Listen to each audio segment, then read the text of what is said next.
Hey guys, I'm gonna pull a few cards. Tonight we've got, I should have shut that window. Crickets are gonna annoy me. But we have a new moon in Virgo tonight. So I'm gonna pull a few cards and then I'm gonna get off. I'm not gonna stay on long.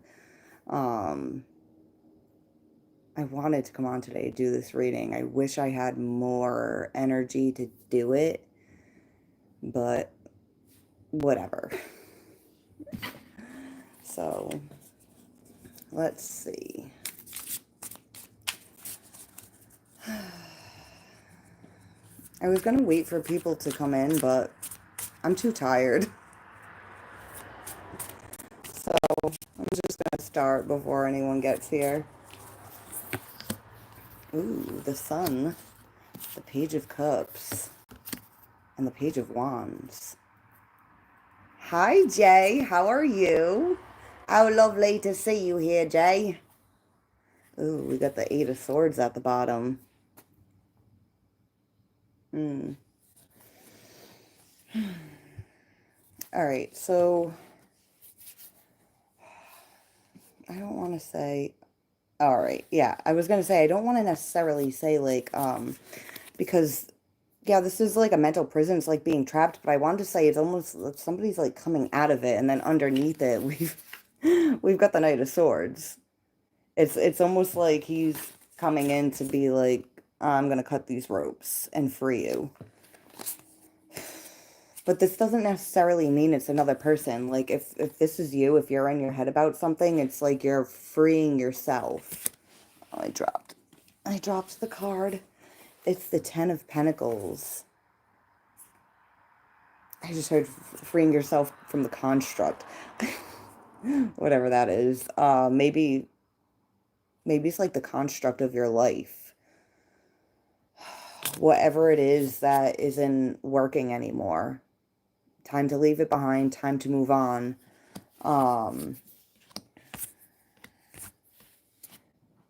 Whatever cracks there are in the foundation, it's time to figure out what they are, fix them, and really build from the ground up.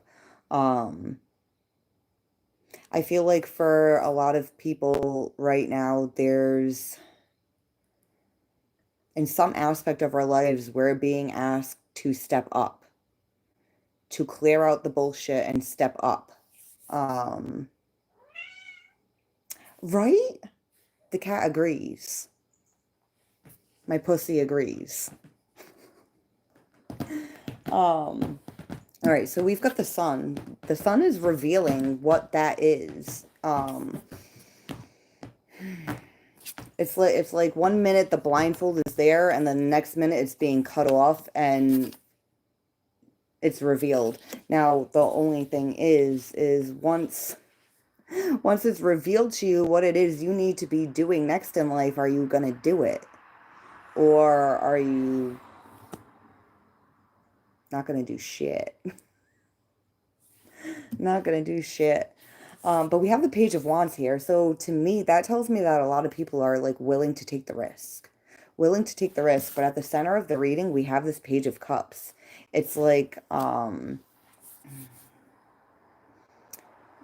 there's something that's being illuminated that we were blinded to before, and we have to really reflect on how we feel about it before we take action. Not just like respond to it. It's like we can have like a response and a reaction to it, but before we actually follow through with something, we have to take some time to feel it, sense it. Because the Page of Cups, he's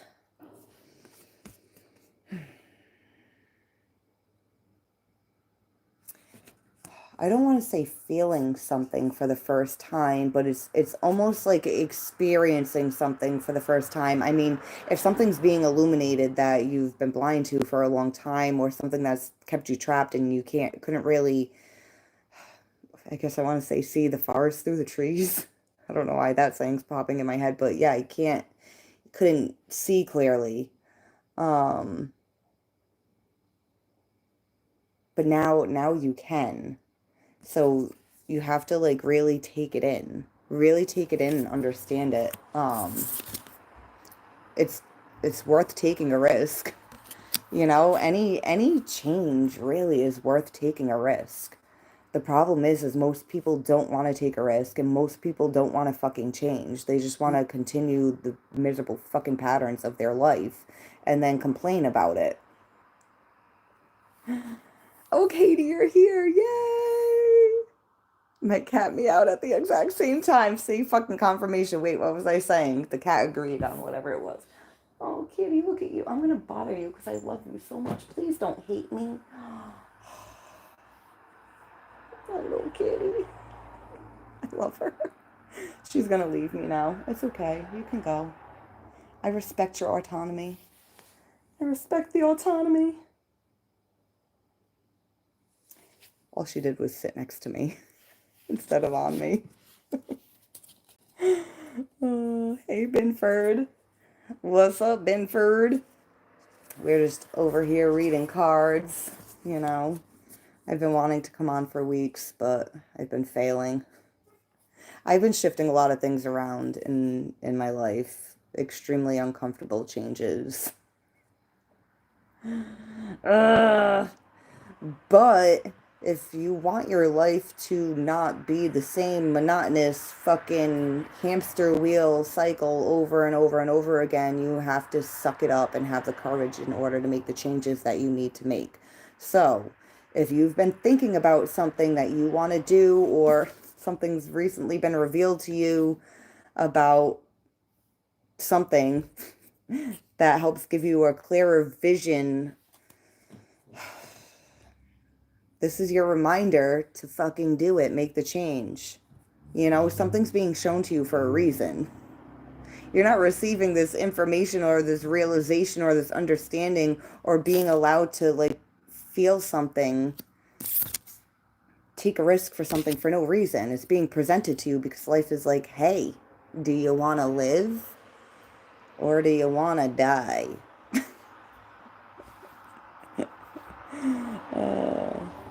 I mean, you don't have to physically die to die. You know, I have died many times in this life and not physically. You know, it's mental, emotional, spiritual. Um, you don't need to lose your physical life to see the end of something. Um, all right, I'm going to pull clarifiers before I start rambling too much. Do I smoke weed? Well, right now I just got a vape. I haven't smoked any joints. I think it's been a full week. I don't know. That's one of the things that I know I need to change. I need to stop smoking because it gets in the way of a lot of things. Ooh. Oh. Ooh. Okay. I'm clarifying the sun. Um, and we've got the Ace of Cups here, and, you know, might look familiar. This guy's holding it.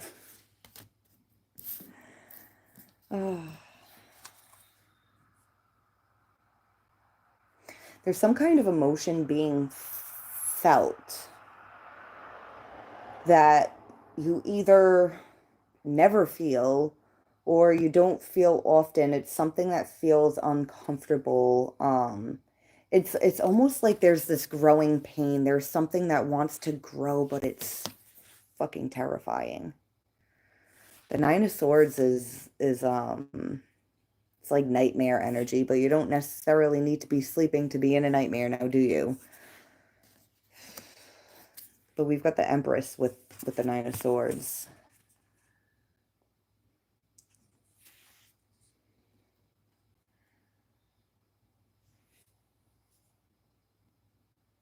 I just heard closing in. Something's closing in. Um, you know, I mean, Nine of Swords is also anxiety, you know, when it feels like the walls are closing in. You feel like,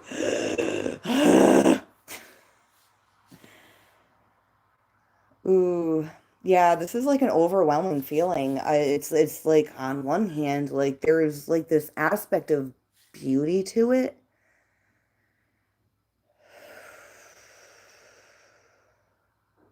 I just heard fearful, but like uh,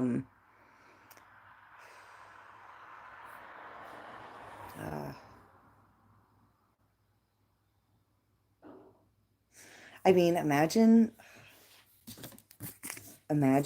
if this empress really existed, right? Like straight royalty.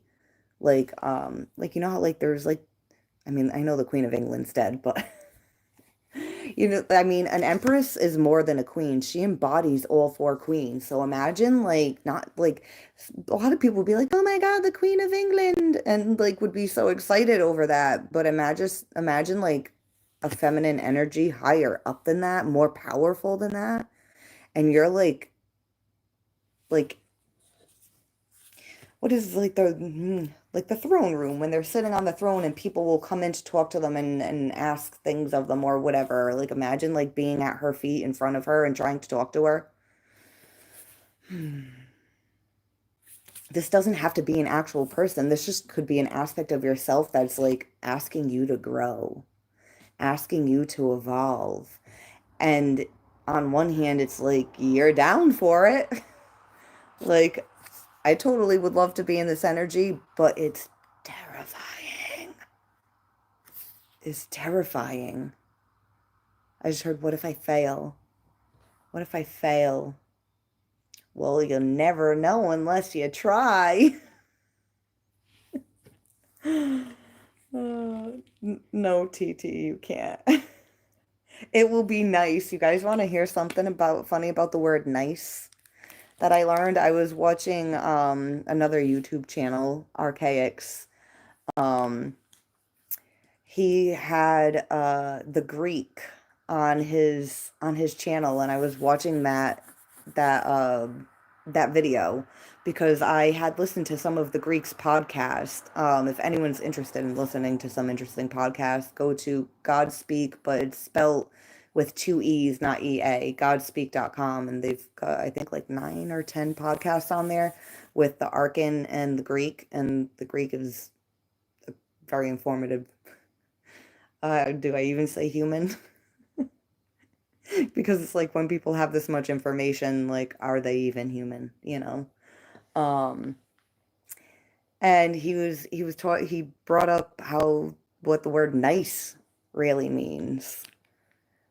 And it doesn't mean what everyone thinks. The original meaning of nice is as ignorant or unaware.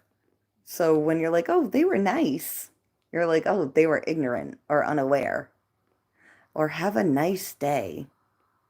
Have an ignorant, unaware day, you blind fool, is what people are saying, and nobody knows.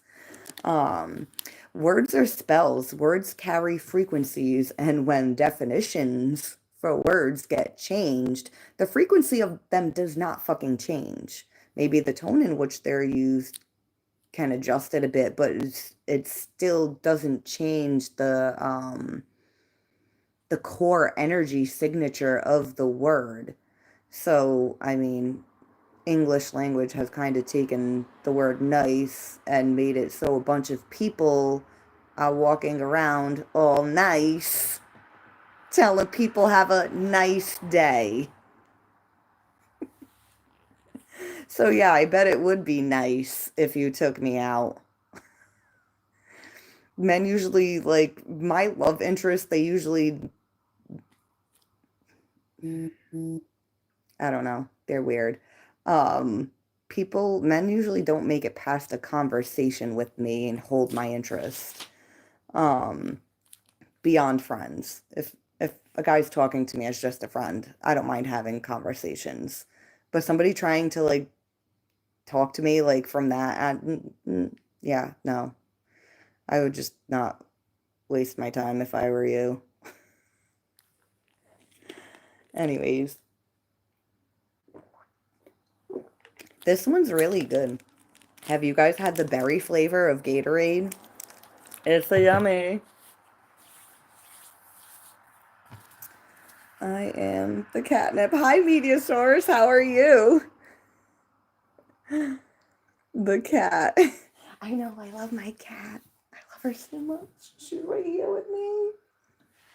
You know what she's been, did I tell you guys this last time I was on? You know what she's been doing to me every morning when I get up? I'll barely have my eyes open. I'll be trying to make it to the bathroom, and this fucking crazy kitty, she jumps on my legs and wraps her paws around my leg and then nips my leg until I pet her. She's like, "Love me, you're awake." Uh, I'm good now. You're here once again. Yeah, I know it's been a while. I didn't mean to take so long. Are you interested in young people? What do you mean, young people? Um, all right. Oh. Underneath this Ace of Cups is the Two of Swords. There's the crossroad energy. It's like, are you going to do something or are you not? Not making a choice is a choice, you know? All right, let's look at this Page of Cups because he's holding that Ace of Cups and he's. This dude looks fucking. This dude looks. This dude looks frail. But he also has this really serious look.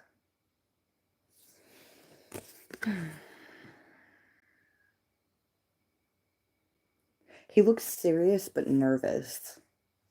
Nervous. My lisp tonight. How fun.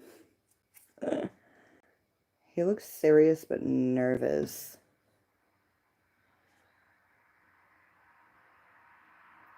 Well, I mean, we're talking about making changes in life. We're at a crossroads making a decision, something that's overwhelming, but it's like good but terrifying. But you know what? It's only good if we have the courage to take action on it. If we don't do anything, then it's like, like picture, has anyone ever tried to drink like apple juice and it was like fermented? Like juices, they ferment. It's like if you drink them when they're fresh, they're really good and healthy. But if you just let it sit there and you don't put it in the fridge, you don't do anything with it, like, but you've already opened it, like, it's going to ferment and taste terrible.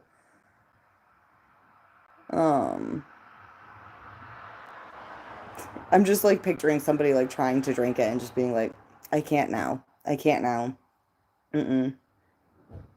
It's like you have to take the opportunity while it's still, I want to say viable, while it's still viable. Okay, we're taking two cards. Two cards. All right, we've got. Well, I mean, technically, we've got three cards to clarify this Page of Cups because I initially pulled out this Page of Pentacles. What? This Ace of Pentacles.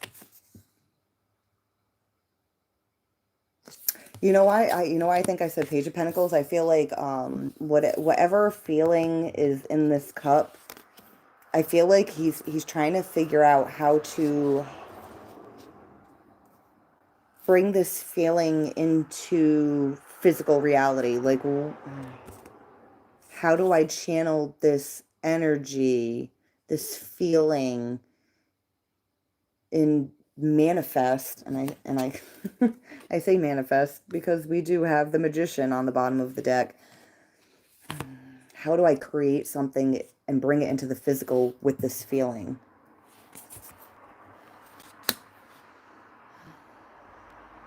I just heard hatching a plan. Somebody's hatching a plan. All right, now the Four of Pentacles and the Hermit came out together.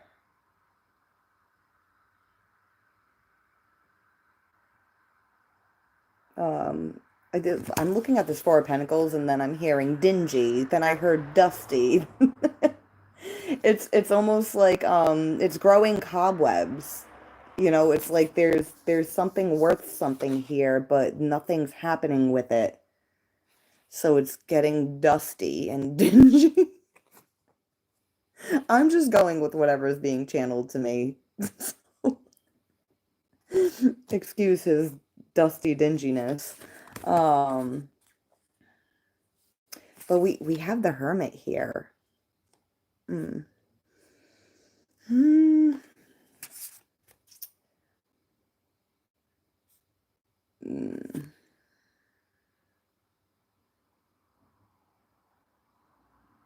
You know, it's almost like when you realize something, it's like you knew it all along. You knew it all along. It's almost like I've already taken too much time here. I've already taken too much time. Mm, maybe that's why that anxious energy is here. Okay, I've already taken too much time. It's like you know the change needed to come. You've known for a while. I just heard past the expiration date. It's past the expiration date now. It's like this is like last chance, like but with this new moon in Virgo, it's and they also call it like a black moon. Um,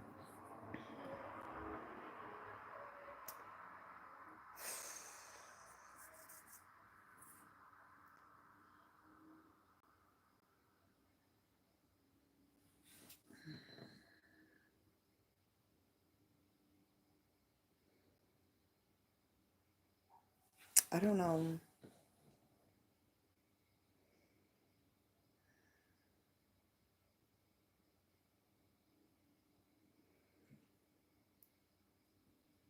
Hey Bella, how are you? Hey Mohammed, how are you? Cobwebs. Yeah, cobwebs.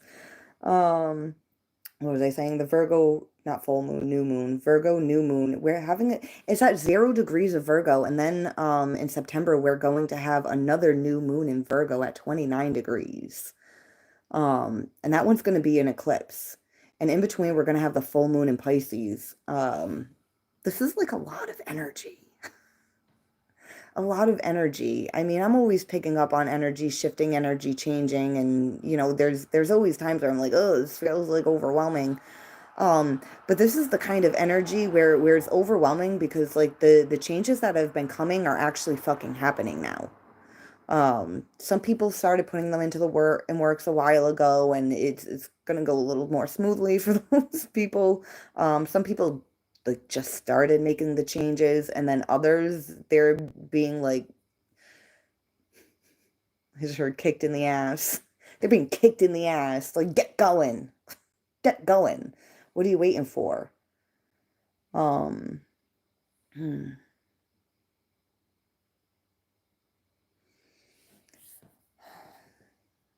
Virgo is it's ruled by I was going to say Gemini, not Gemini, by Mercury. Mercury rules Gemini and Virgo. But it's like it's like Gemini is kind of like the student, like taking in like information, learning. Um, but the Virgo aspect of Mercury is the analytical aspect, really analyzing things. Um, you know, it's making decisions, logical decisions, but also it's almost like the logic is tuned in with the intuition at the same time. If you're grounded, I just heard, if you're grounded, if you're not grounded, it can be that rigid thinking, like too black and white. It's either this or that. The Virgo energy, it's like trying to analyze logically, like it's either this or that, but it's also taking into account the reading in between the lines at the same time, you know? Like Virgo's analyzing everything. And with the new moon, new moons are about new beginnings, about planting seeds. Um,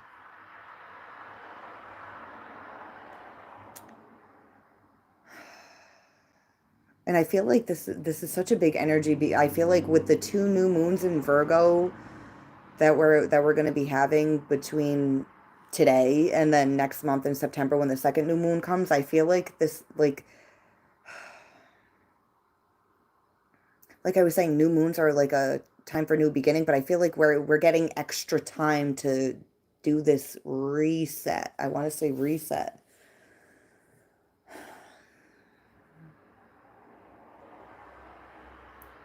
Even little things in your life. It's not just like big changes, even little things. Like, can there be adjustments to make things easier for you, make things better for you? Have a greater understanding. I've been all right, so I gotta advertise this movie real quick because if you guys haven't seen the new movie on Netflix, K-pop Demon Hunters, yeah, it's a cartoon, but who gives a shit? It's got a lot of symbolism in it. It's a really good fucking movie. Um, there's a scene in it where like this doctor is looking at the girl and he says in order to understand the part, you need to understand the whole or something, something like that. Because it's like a car or the body, for example. It's like if something's broken on it, but you don't understand everything else about it, then how the fuck are you gonna fix it?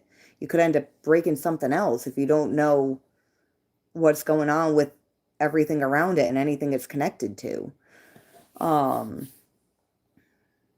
So it's like now's the time, especially we're gonna have two fucking new moons in Virgo. The next fucking month is time to really plant seeds, and any seeds that you're like, oh, you know what, maybe I need to like nurture it more, take care of it more. Maybe I'm over watering that. Now's the time to really pay attention to what it is that you're planting, where you're planting it, what's already been growing, how you're taking care of it, what else can be done to make it better, to help it thrive more.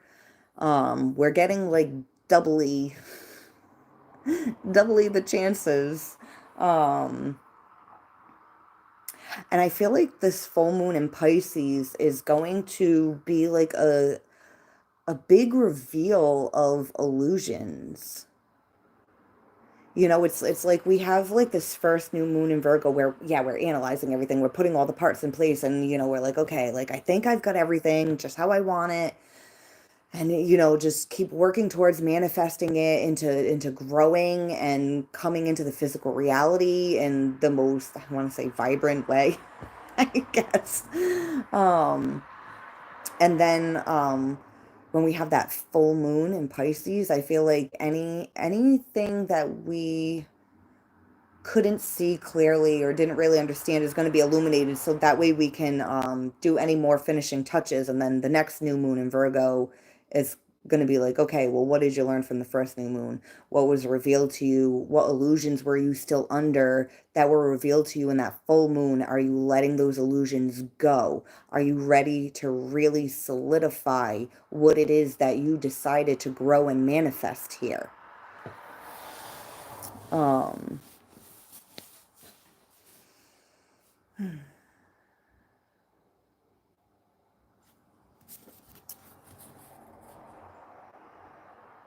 I'm looking at this hermit card and I'm like picturing the hermit from another one of my decks. What deck is that? Is it the Light Seers or is it the Witches? No, it's the Witches, I think. Anyways, I one of my decks recently, I was pulling cards and the hermit, his lantern is like hanging in front of him and I had never noticed it on the card before, but like there's like I guess I'll say like a wire coming out of the hermit's head. And at the other end of the wire, that's where the lantern's hanging from. And I'm like, oh, like it's misplaced. you know? His knowledge is misplaced. It's outside of him, but it's like right in front of him. He just has to pull it back in. He just has to pull it back in. And when I was looking at this guy, I was picturing that hermit card. It's like we already have the fucking answers. They're right in front of us. They're right in front of us. They came from within us and they're right in front of us and we're just blinded by it. But once we're able to see clearly and the illusions are revealed, um, then we can bring it back in. Then we can bring it back in. Because it's like it's like the illusions pulled the reality of what things are out from our conscious mind, and it's just been hanging out in front of us, and we've been blind to it. I don't know if that's confusing to you guys or if you get what I'm saying. I don't know. I'm tired. I wish I wasn't so tired. I really wanted to have more energy for this reading. All right, I'm going to pull on the Page of Wands now.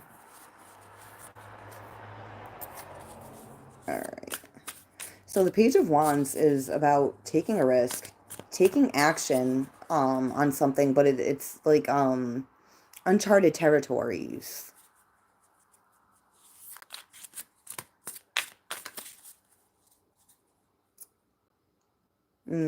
Or if it's not uncharted territories, like because I was just picturing somebody like going through something they've been through before, um, but going through it differently this time, like taking a different route, like I want to do this again, but I'm gonna try from a different angle. Because they say the definition of insanity is to keep trying the same thing over and over, expecting a different result. That's insane. You can't keep doing something the exact same way and hoping for a different result. So you have to do it differently. Even if you want to go towards the same goal, you have to come at it from a different angle because it's not working the way you've been doing it. The High Priestess. She's like, yeah, what she said. All right. The Page of Wands. I mean, you can. Yeah, you can. Good luck with that. Oh, snap. The Star. We've got the Star card.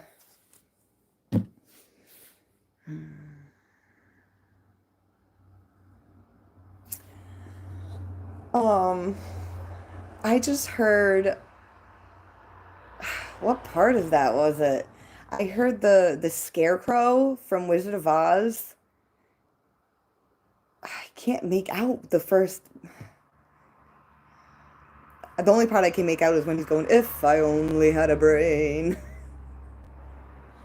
If I only had a brain. I would something, something, something. I wish I had my tablet with me so I could Google it. If I only had a brain.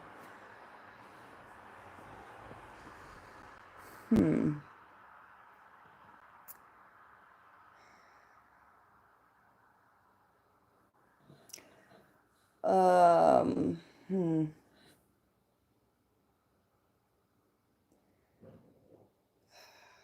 Okay, so on a whim, somebody's gonna do something or you're gonna do something on a whim. On a whim. On a whim. And I don't say on a whim like you haven't thought about it. I say like more like a risk on a whim. Like, I don't know how this is gonna work out, but I'm just gonna do it. I'm just gonna I'm just gonna do it. And I just heard Dreamscape. That's weird because I heard that earlier when I was looking at this card. Dreamscape.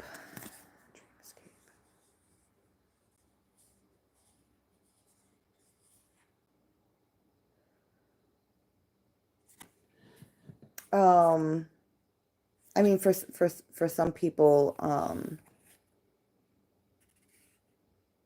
feel like you're supposed to be going after your dreams.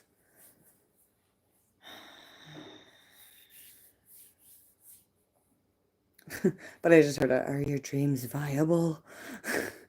Who knows? You don't know unless you try. And try all kinds of ways. Don't just try one way and then give up. If it's your dream and you're passionate about it, if it's something that you fantasize about, Um, well, because we, all right, so we're clarifying the Page of Wands, and we got the Queen of Wands and the Four of Wands, so it's, I just heard drawn to and driven. Um,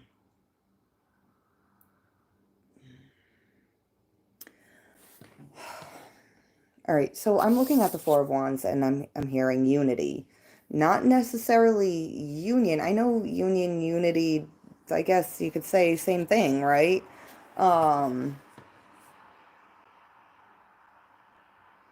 I don't know. I feel like they're different for some reason. Again, I wish I had my other phone or my tablet or something to help me out here as to why because I'm saying unity and then like I hear like not union, unity.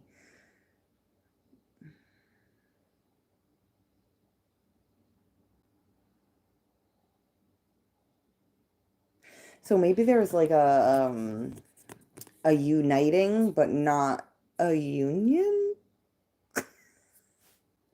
I don't fucking know. But there's a man and a woman on this card. It doesn't necessarily mean two people are going to be coming together in union or unity or whatever the fuck. This could just be your own masculine and feminine energy uniting to work together. Um, there's a goal. There's a goal. Hmm. I'm just seeing like magnets. Like, it's just, it's like once you're even like near that goal, boom, you're there. You just have to get near it.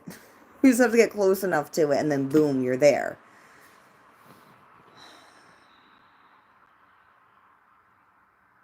Just having the drive to go is going to get you there. You don't necessarily need to understand how. You just got to go. You just got to go. Oh, man. No, the Bible is not for all of us. Um, I mean, if you want to stay for the reading, you can, but nobody here needs to repent. Nobody here needs to read the Bible unless they want to. You can repent if you want to, but no one here is required to. Not where I'm from. You can be whoever you want, do whatever you want. I mean, if you do shitty things to shitty people, you're just a sucky person and you're not really my kind of person, but you don't need to. Somebody doesn't need to read the fucking Bible in my eyes to be a good person, and nobody needs to repent shit. I don't think you need to ask God or Jesus for forgiveness. I think if you made a mistake and you're like, wow, I was an asshole for that, I'm not going to do that again, then you're all set. As far as I'm concerned, that's all you need to do is realize you fucked up and not do it no more. Um, but hey,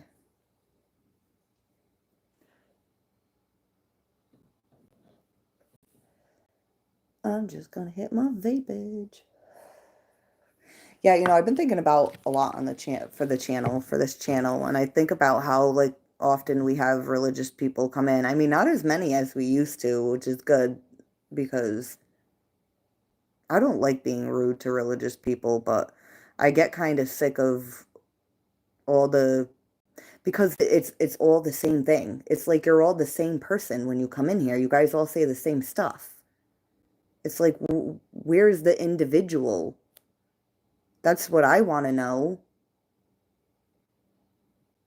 I don't want to know your programming. I want to know who you are. I don't want to know who God is. I want to know who you are. The fuck? Um, I love everyone too. I love all 2D Texas. Um, but it saddens me. It's sad. Religious people sadden me. That's what this world has come to. All you religious people sadden me.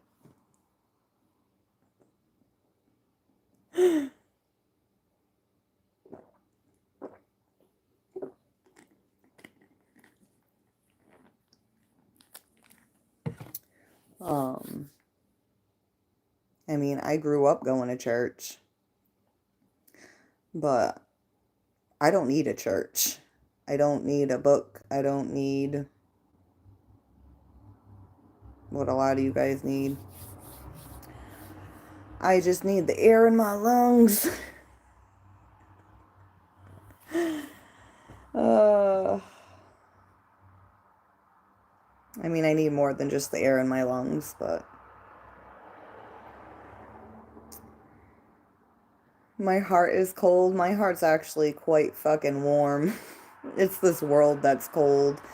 And a lot of cold people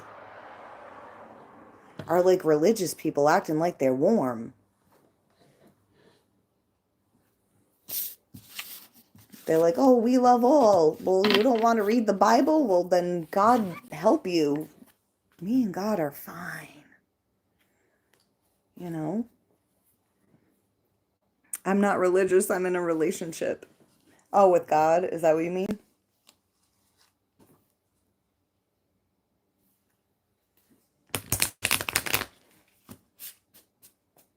Pride before the fall.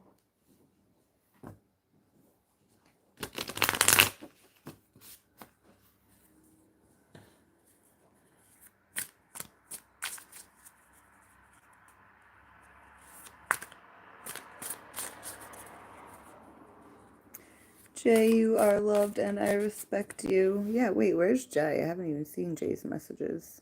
Oh, there's Jay. Wow, I'm religious. I sadden you, Lindy.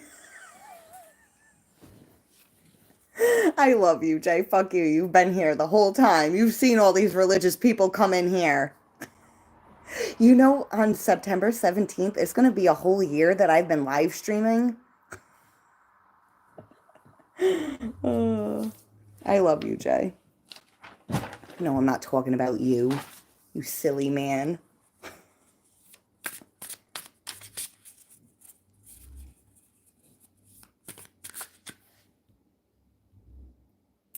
The saddest part is I am, and part of my monthly piece is your readings, and my fellow Christians come and ruin it. It's like, I don't even know how to respond to the religious because it's like, I don't mind you being religious. I just like, I get sick of people trying to tell me to repent. Like, for what? For what? Because, you know, it's like the religious people that come in here and say that stuff, they're judgmental. I mean, you're coming in here and you're like, I'm not religious, Texas. But you're coming in here telling people to repent, and then you're telling me my heart's cold. Like, my heart is so full, it like bursts open and breaks all the time, and then I have to like piece it back together. It's a whole process, constantly. Oh, oh man. Well, if I'm speaking lies, D Texas, then I'll keep speaking lies. Uh, who cares, Katie? Fuck him. I mean, he's given us view time, so whatever. Uh, the people that force people to read the Bible are the people who get to heaven last.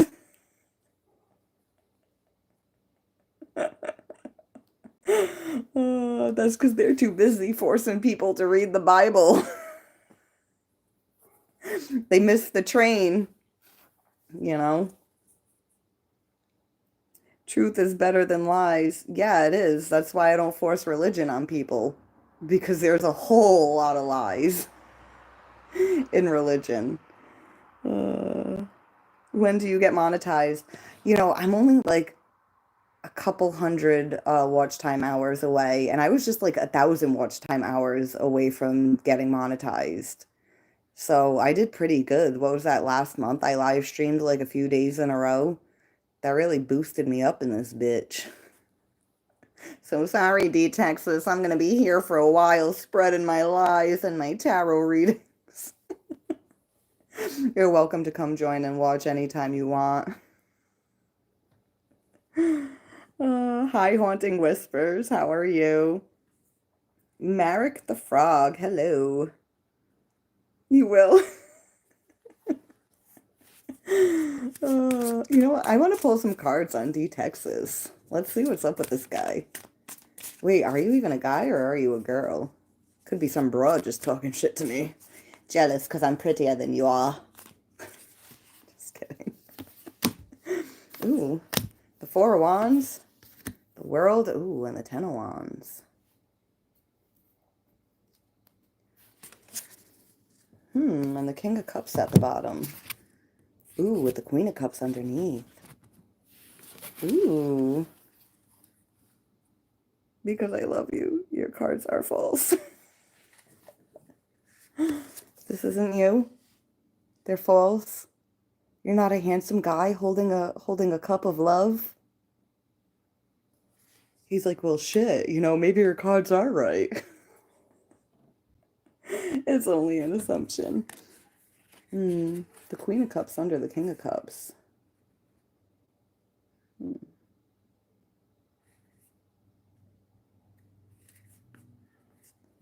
What are you gonna be creating, huh?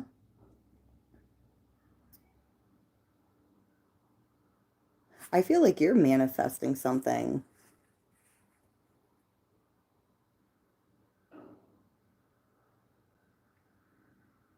There's something pulling you in, or you're pulling something in. I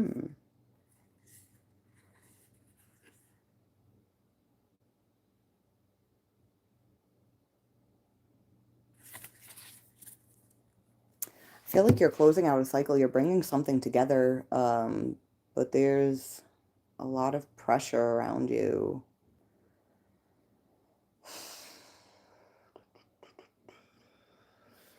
What is the Ten of Wands?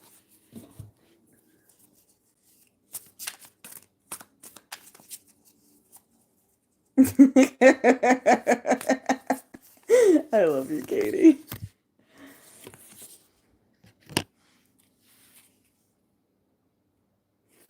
The Knight of Cups, but when I put the Knight of Cups down, I pictured him drinking the cup.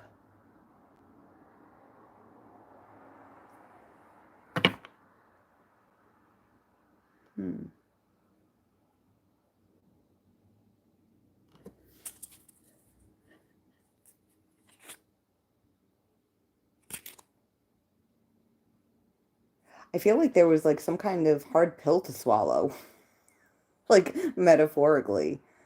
Um,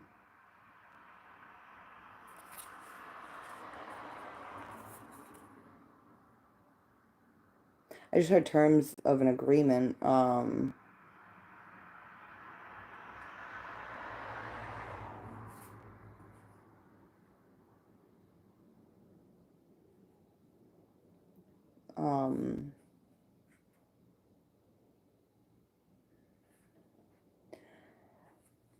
I'm looking at the Five of Pentacles and I'm hearing like not getting what you deserved.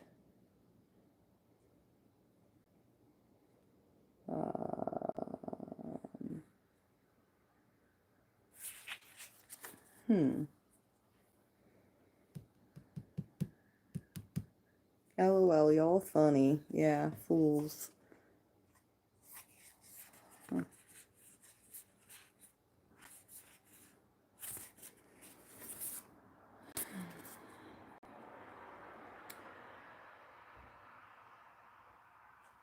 Acceptance.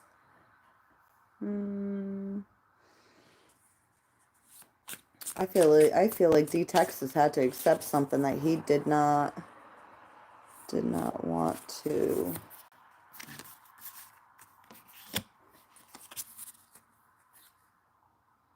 Ooh, was it a toxic relationship?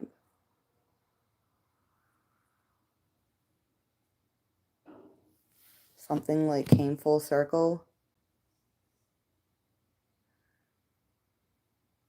Hmm.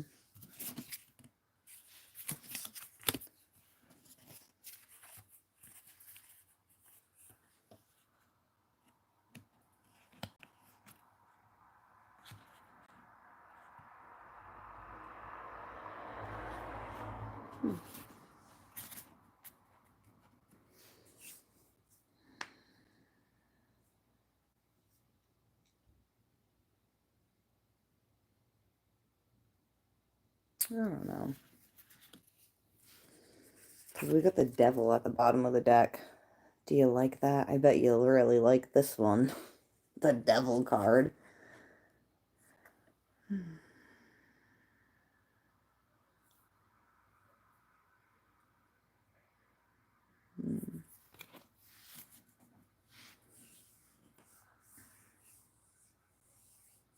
Yeah, I got you protected, but that doesn't mean things still can't happen. Hmm.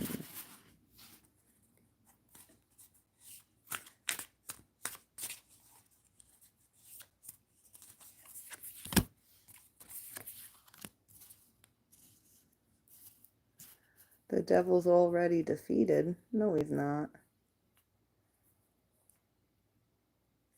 How is it that one defeats the devil, D Texas? I wonder. Do you know? Jesus Christ is the only way to God. No, no, he's not. Yourself is the way to God. That's what a lot of you religious people misunderstand what Jesus was trying to say when the I am the way, that's not Jesus saying he's the way. I am. I am the way. And for you, you are the way. But what happens in this human fucking reality is we're programmed to be anything but ourselves. So when we can reconnect with ourselves, and for a lot of people, they do it through their religion. That's why religion works so well for many people. But for people like me, it doesn't, because it just raises more fucking questions for me.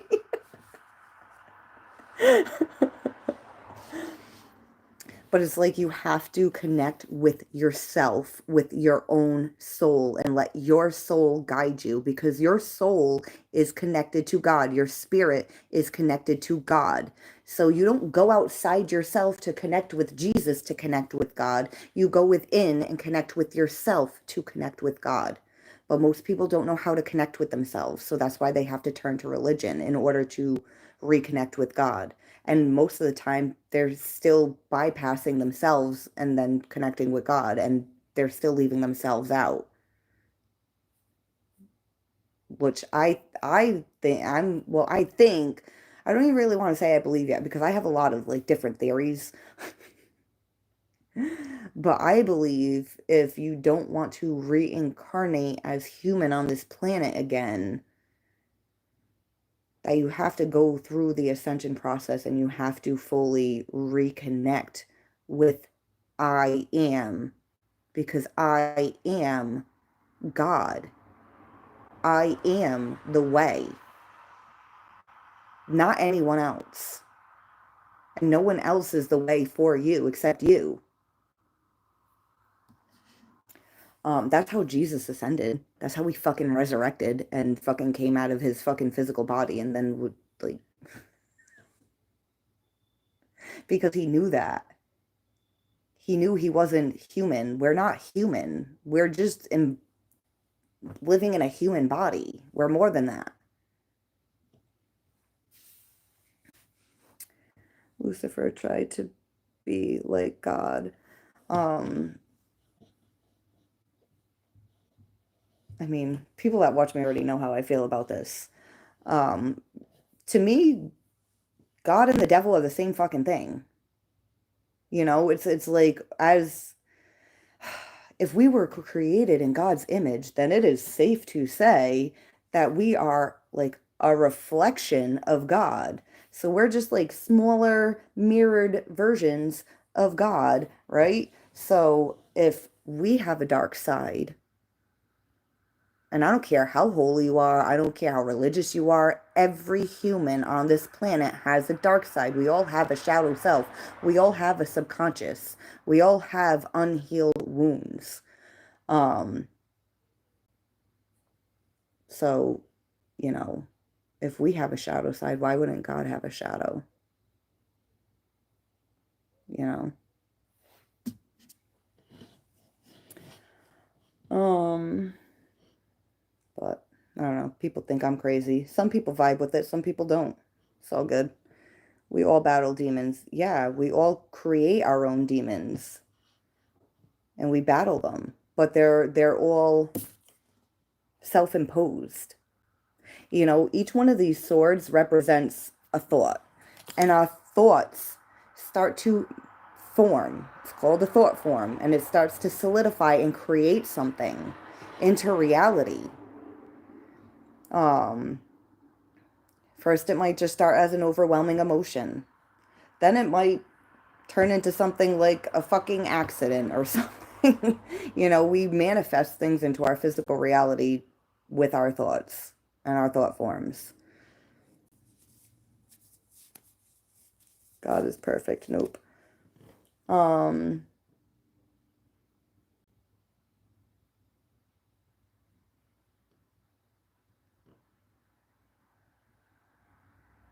mean, again, we got to come back to if God is the source of all existence and all creation, and that includes the devil, um, demons, um, then if God can make something that is not perfect, then he has to know what that is by, and you don't know what something is unless you experience it, right?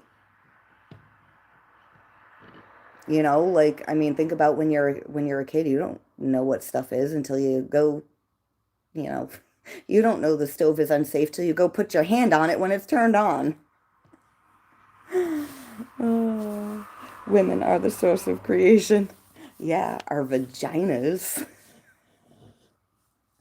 Portals to another dimension. They're practically God himself. In Bible, it does say we humans don't have all knowledge.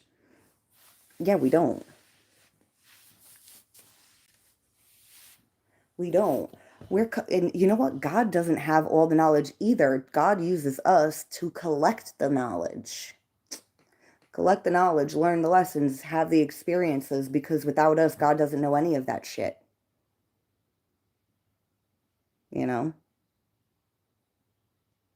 And if God did know what happened if he put a Lindsay on the planet and this and that, then what would be the point? The Bible stands for basic instructions before leaving Earth. The Bible stands for basic instructions of how to be, I want to say, trapped in reincarnation. Because the Bible will tell you, do this, do that, blah, blah, blah, blah, blah, and you're going to go to heaven. Well, a lot of you are going to be surprised when you die. What you think is heaven is not what heaven is.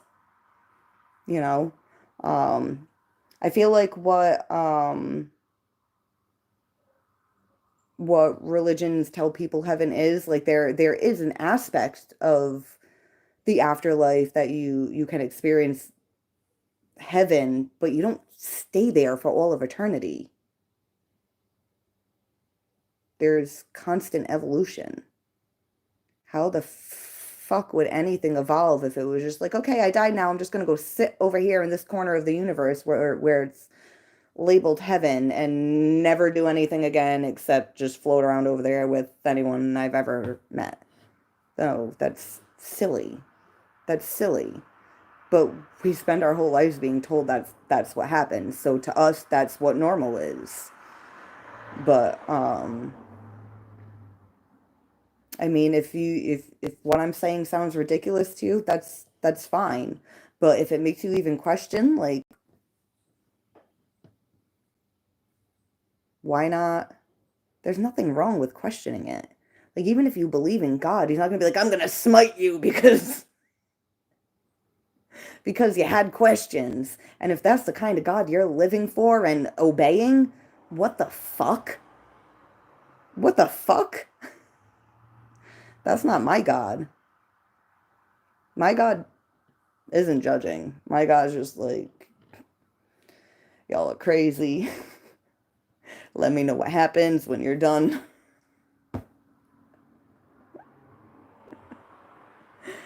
The Bible predicted events happening today. Yeah, there's a lot of things that predict things that are happening today. Things that aren't even in the Bible, people predict all the time. But there's things that are predicted that never happen, you know? It all depends on evolution and where humanity's at in their evolution.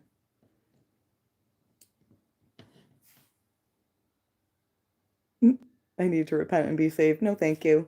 I'd rather fucking burn in hell than fucking do what religious people tell me to, honestly. I'd be fine burning in hell. I'm surviving planet Earth, so hell, it's fucking walk in the park. Oh, no, you wouldn't. Oh, no, I'll gladly go there. I'm fine with it. I mean, God, if you want to send me to hell, send me there. Whatever. Don't wish that on you. I'm not wishing it. I'm just saying, like,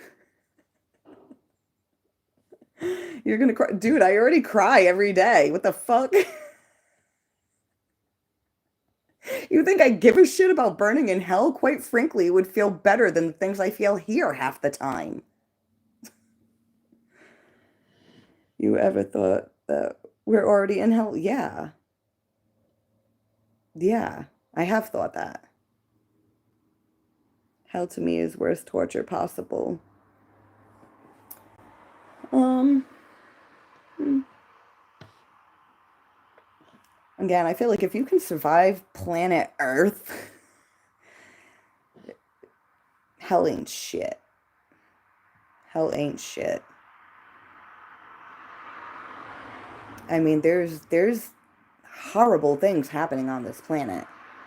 Horrible things. Oh man. And people are just so focused on their programmed, mundane lives that a lot of the horrible, fucking disgusting, atrocious things that are happening on the planet that don't even need to be happening are only happening because people are blind and distracted. Why are Christians being persecuted? Um, because, I mean, first of all, do you know what Christians used to do? They used to go murder people because they weren't Christian. So, it's kind of like it's like you see like shows like Vikings and how like people lived back then, and I know it's just like reenactment, but like it gives you a pretty good idea. Like I don't think it was just pagans going around slaughtering people. I think Christians did do their fair share of murdering as well. Especially when they're so convinced that people that don't follow their religion, I'm not saying all Christians, I'm talking about especially way back in those times, um, they would murder people. Like they would be like, "Oh, pagan, that was a pagan. I gotta fucking murder them because they're not Christian." You know, it's stupid. It's stupid. It's fucking stupid. You know why? Because whether you're Christian or spiritual or fucking pagan or whatever the fuck, it don't matter. We're all still human. We're all still trying to survive on this planet. So it's absolutely fucking stupid and ridiculous that religion and things that we can't even see or don't even know if they're real or true or not are dividing us. It's stupid. You don't know shit. None of us do. None of us know anything. We're all a bunch of dumb fucking humans walking around talking, acting like we know shit when we don't know shit. We're all a bunch of fucking morons. I at least got the balls to admit it.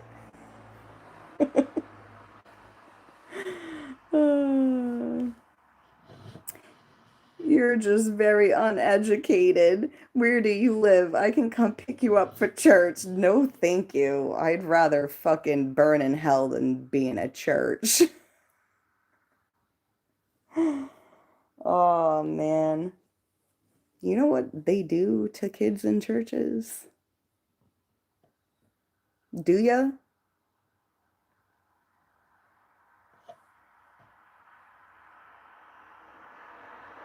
No, I don't like your cunt. But thanks for asking, B. She needs love. I got plenty of love. I'm good. I'm good.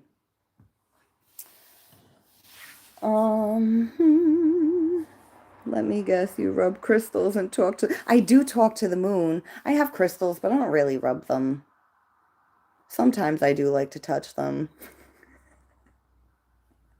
I should be more of a crystal person because of all the stuff I'm into, but I don't know. I like making jewelry with crystals, and I think they're pretty. Oh, is that really an actual UFC fighter? That's not his real name. He probably fucking he was like, "Oh man, I'm gonna be on TV fighting in the UFC. I'm gonna have my name changed. So every time someone says my name, they say my cunt." Uh, you are really beautiful. You can become actress. I'd rather not. Do you know what they're doing in Hollywood? That's the devil's playground, that place. Nobody wants to be there. But they're all trapped there, smiling, pretending like they want to be there. LOL, believe in a rock then.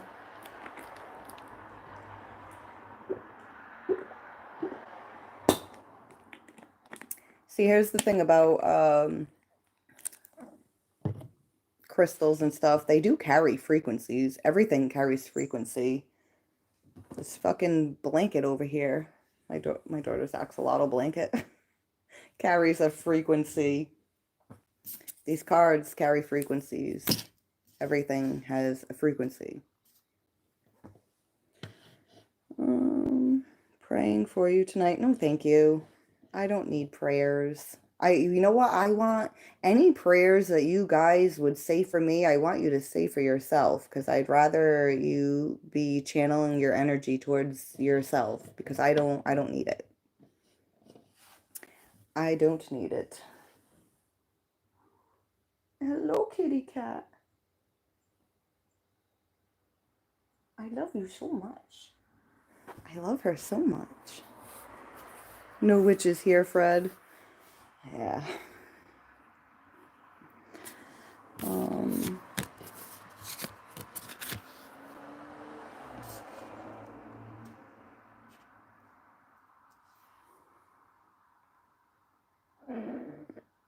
I just burped. I don't channel energy, just the one and only God.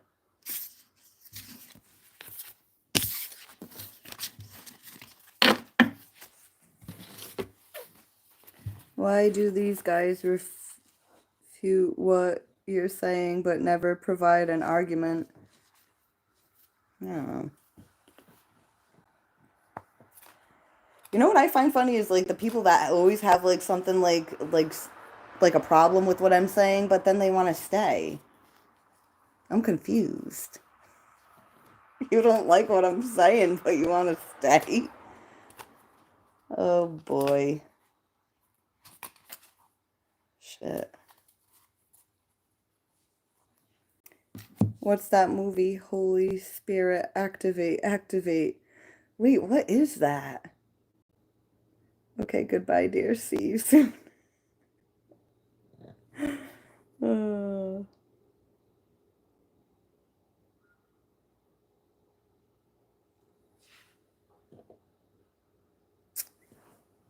Kitty, why are you laying over there? Come here. I love you so much. She's like, what the heck? She's like, I was sleeping. Go to sleep.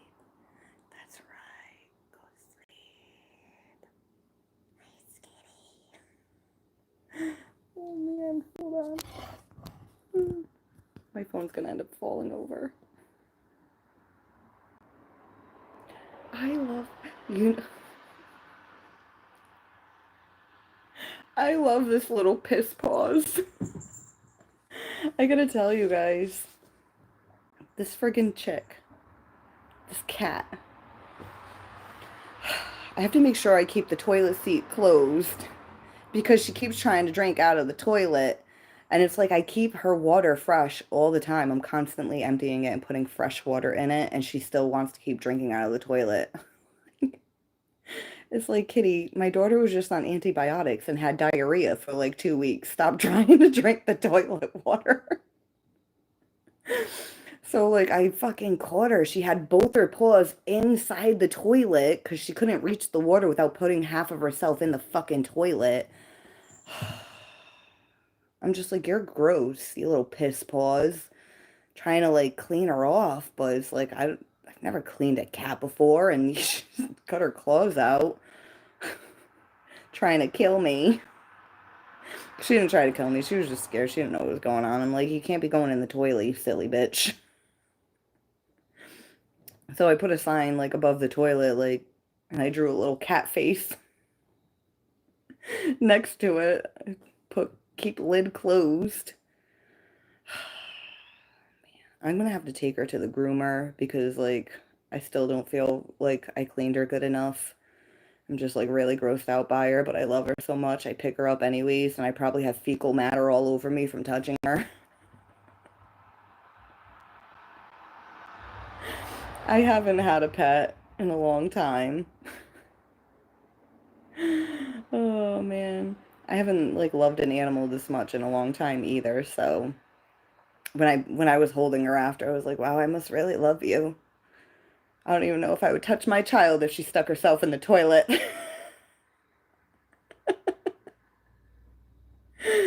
Oh, toilets are for silly bitches. Yeah, they are. Oh man. And this bitch was like all in there. I was like, no. Oh. Meet the fuckers. Teacher cat how to flush. I know, I was thinking that. Oh man. Yeah, I can hear her over near the bathroom, but I did make sure the lid was closed before I live streamed, so she's definitely not in the toilet right now. I'd be so mad if she was, though. It's so gross. I like scrub the toilet like 20 times. Oh man, but everyone just keeps shitting, so it's like I can't keep up with it. This is fucking little Miss Poo Paws just trotting around the house. Yeah, I'm talking about you. She's very vocal too. She's so funny. Like when she wants your attention, she just comes up to you, she's like, meow, meow. And then once you start petting her, she just like shuts up and starts rubbing against you. Oh man.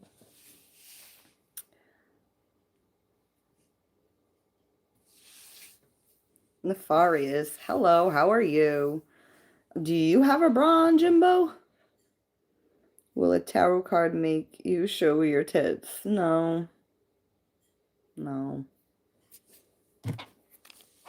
But I will drink my Gatorade.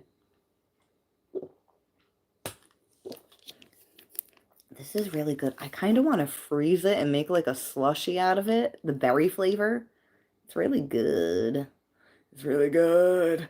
It's really good.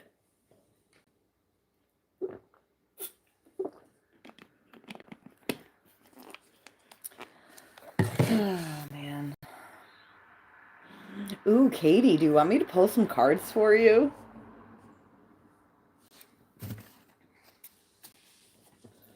Katie, my darling. I love you so much, Katie.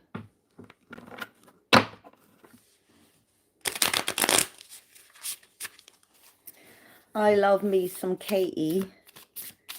Your cat likes bread. Oh yeah, my cat too. Like we can't we gotta keep an eye on our drinks when we have a drink. She'll stick her head in the cup. It's like, that's orange juice. Why are you trying to drink orange juice? That's milk. Don't you know you're lactose intolerant? Cats are just naturally like lactose intolerant. Oh man, she's a funny one. All right, let's pull some cards for Katie.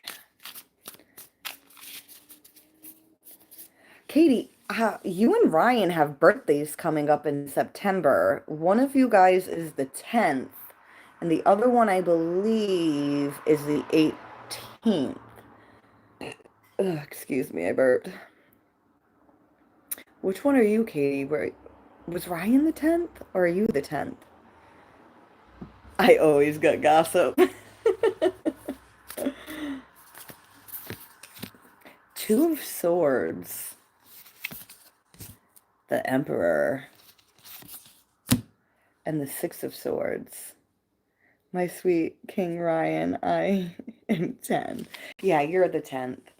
Oh, we've got 10 people viewing and 10 likes right now. 10, 10, and another 10, 10, 10, 10. Yeah. Virgo season. Hello. Yeah, and I emailed Ryan earlier. He emailed me back. I didn't read them yet, though. I was hoping he would come in tonight. Oh, look at this. Look at this. Confident, independent.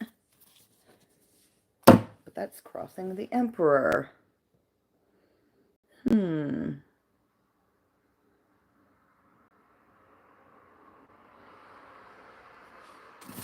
Hmm.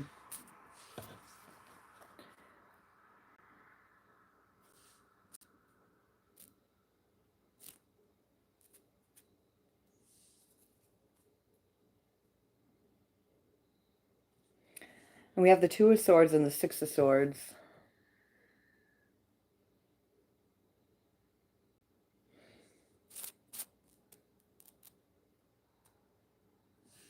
Katie, what's going on with Sag? Have you talked to him?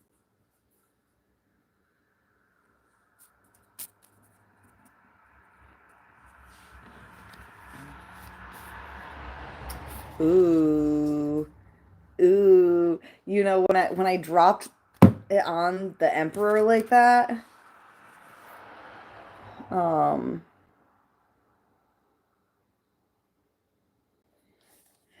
and it's like confidence, independence, and I dropped on the Emperor, and it was just like, okay, it's like crossing him.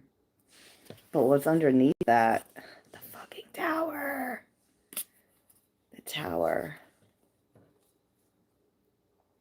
I feel like there's a crossroads, there's the energy of moving on, getting clear on things, but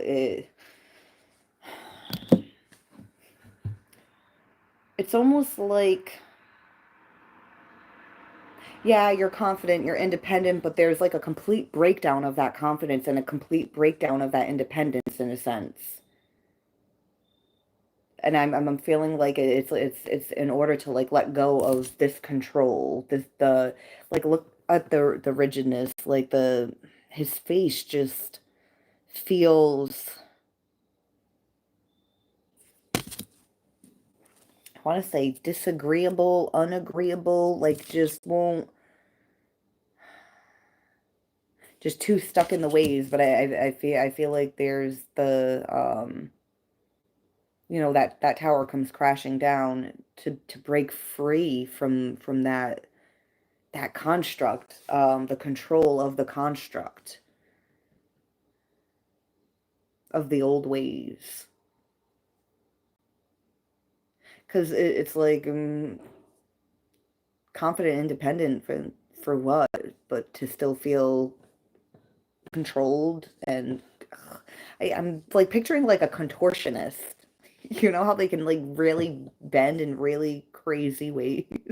I'm sure you can bend in really crazy ways, Katie. But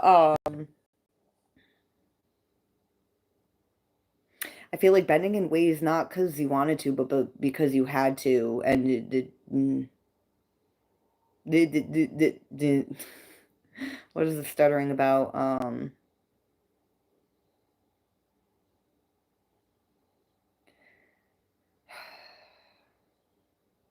it's almost like the programming, and underneath the programming there's like the real you that's like, I want to do this, but then the programming's like, no, Katie, do what you were programmed to do. Do everything that you were programmed to do. Be robotic. Don't be anything else. Don't be yourself. Don't be It feels like,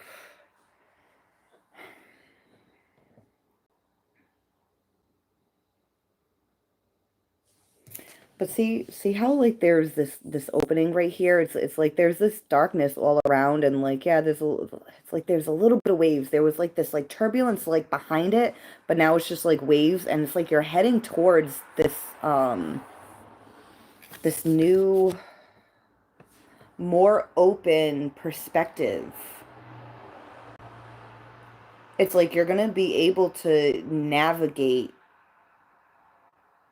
and actually have more control over your life and yourself in the future than you more than you ever have. It's like, before there was the control of the programming, but now it's like breaking down that programming and finally taking the fucking reins of your life, and you driving the chariot instead of the programmed robotic emperor. It this almost like it does. It feels like this isn't like even human. Like, there's a robot. Like, if you cut this guy open, he wouldn't be bleeding. You would see fucking like wires and fucking um like a like a like the little motherboard friggin' and the microchips and shit like that. Um I just heard Pinocchio. I'm a real boy. I'm gonna be a real boy.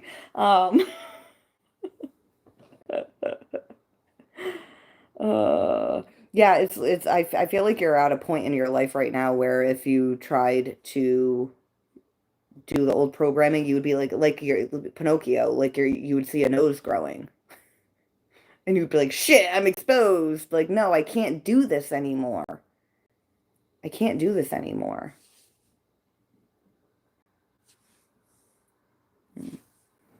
I do have some programming you're picking up on. It can be suffocating at times. Um, let's let's pull clarifiers on the Two of Swords.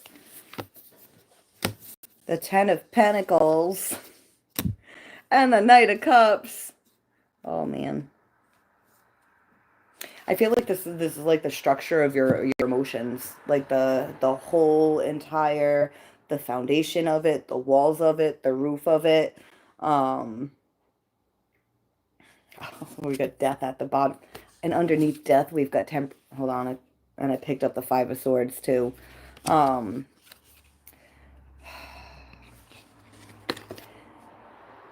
the Emperor energy, the programming creates a whole lot of self-sabotage, false victories. And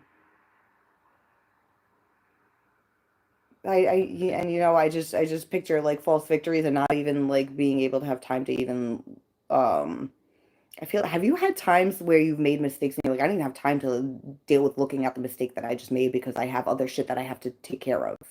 Because that's what I did, what I just pictured. Like, okay, I know I like messed this up or that up, but like I didn't have time to deal with that because I was too busy over here having to deal with this. I don't know why I'm bringing that up, but anyways, so we've got the death card at the bottom of the deck. Something's coming to an end for something new to begin, um, to bring things into balance because of all that self-sabotage, I just heard mistakes that weren't validated. All right, so we've got the death card. We're at this crossroads. And there's like the structure of your emotions, and there's this complete like this transformation.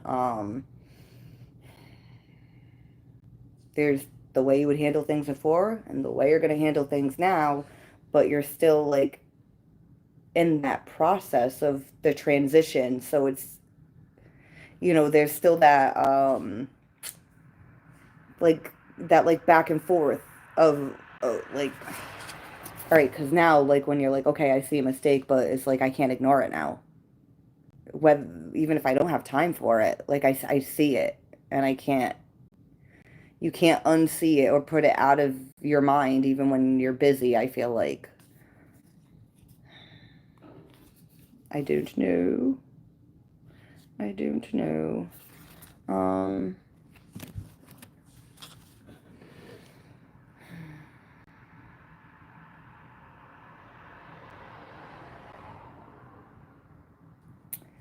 oh man, I just have this feeling of, oh, but it takes so long.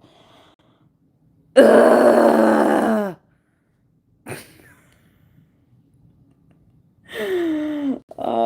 It's like a grueling process.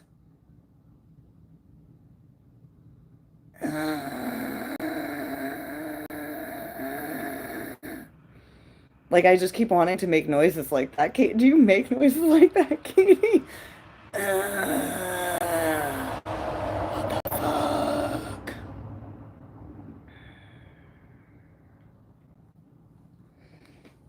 Am I drunk? No, I'm not drunk. I'm just reading cards.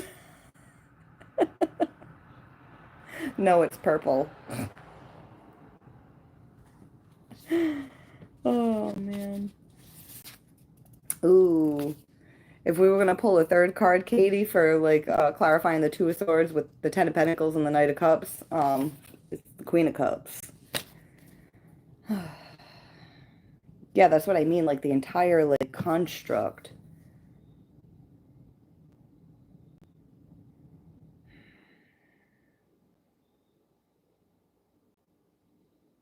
I just heard it's hard to be who we are. It's hard to be who we are. We're not allowed to be who we are. Yes, I do, and I say fuck a lot. I am terminally exhausted. uh, I bet, Katie. You know what, Katie? I'm gonna be rich someday, and you're never gonna have to work again. And you're just gonna come live with me, and I'm gonna take care of you for the rest of your life. I just gotta get rich first, baby girl.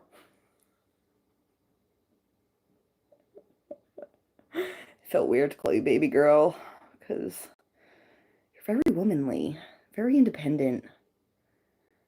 I feel like you would take care of me.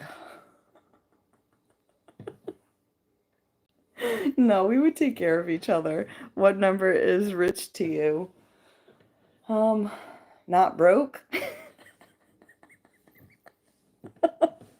right? Just not broke. I got a couch for you, Katie. I don't got enough rooms, but I got a couch. It's a sectional. There's 3 sections to it. You can have 3 different areas to lay on. Oh.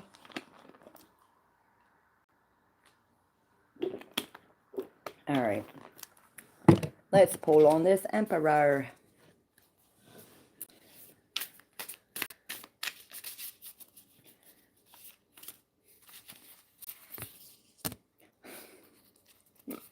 I love when that happens. I love it. I love it.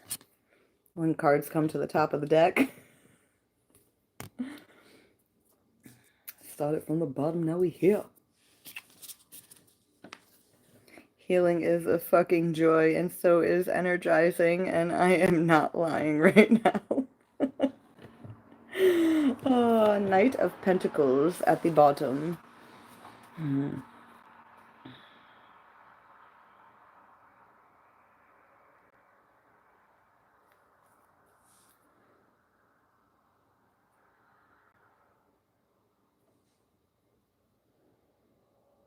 All right, Knight of Pentacles, as we know, is a very slow energy.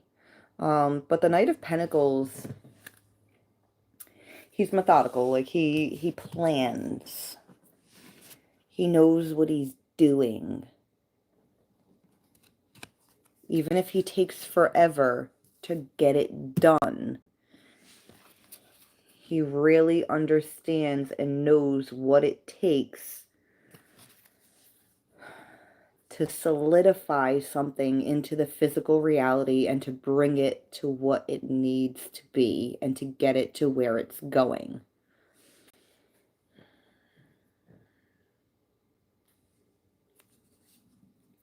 The grueling process. Is there something sticky on my table over here? Probably getting it on my cards. Let's talk about fucking. I mean, you can have at it. Watching Pop Demon Hunters. Are you watching it? It's fucking awesome. I've been singing all the songs. The song Free with Rumi and Genu makes me think of me and Phantom. I'm gonna miss him. Let's not talk about that. I'm not gonna sing it. And then there's a song at the very end. I really like the song at the very end where they like bring it all together. But oh my God, I'm gonna finish reading these cards, Katie, and then I do want to talk about K-pop Demon Hunters because of all the symbolism that's in that movie. It's fucking dope. Oh, man, I probably watched it 100 times already. My daughter was listening to the songs for that movie on YouTube and didn't even know it was a movie. And then I was like, oh, there's K-pop Demon Hunters on Netflix. Isn't that what you've been listening to on YouTube? She's like, what? There's a movie? I'm like, yeah, I put it on. And at first we were both kind of like, I don't know. Because she just wanted to hear the songs. Like, because she knew the songs. She just wanted to get right to the songs. But I'm like, you gotta watch the movie to get to the song. So it kind of, we didn't really, like, pay attention to, like, the storyline at first. Because she was just so, like, where are the songs? But then when we rewatched it and actually paid attention to the storyline, I was like, oh my God. I was like, this movie's fucking dope. And they're telling you all kinds of crazy things. I mean, they're showing you how they use music to manipulate and control. But they're also showing you how raising the frequency can fucking keep the demons at bay. Anyways. Knight of Pentacles. Yeah, it takes a long time. A long time for this transformation. Because it's like, the Reaper doesn't just come and then death happens and then it's over. Like, no, like, death is coming, then it's happening, then it's transforming, transitioning, and then it's happened. But then there's a whole life after it's happened, a whole new beginning, of the unknown.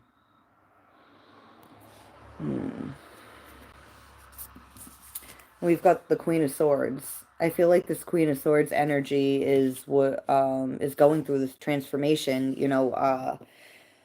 We had the Queen of Cups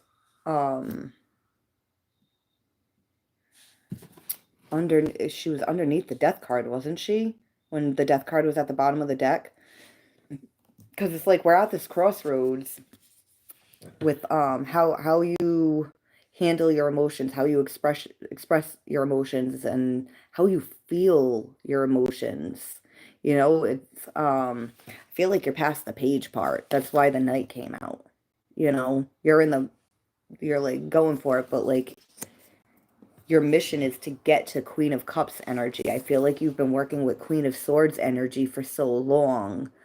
The Queen of Cups energy is a very, very different energy than Queen of Swords energy.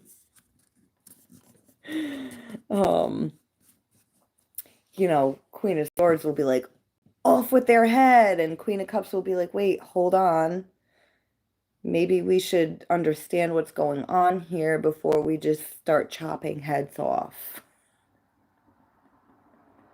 But there's a vulnerability with that, So, you want to also, you don't want to, we're not trying to end this Queen of Swords. We're trying to transform her to work with the Queen of Cups. Because we don't want to get rid of Queen of Swords altogether, because then we'll be used and manipulated and then tossed aside like we're nothing. Or we'll be told we're crazy and too emotional. So we have to have some logic and understanding here still. Instead of just feeling and sensing, because you can't make sense of what you're feeling and sensing without knowledge.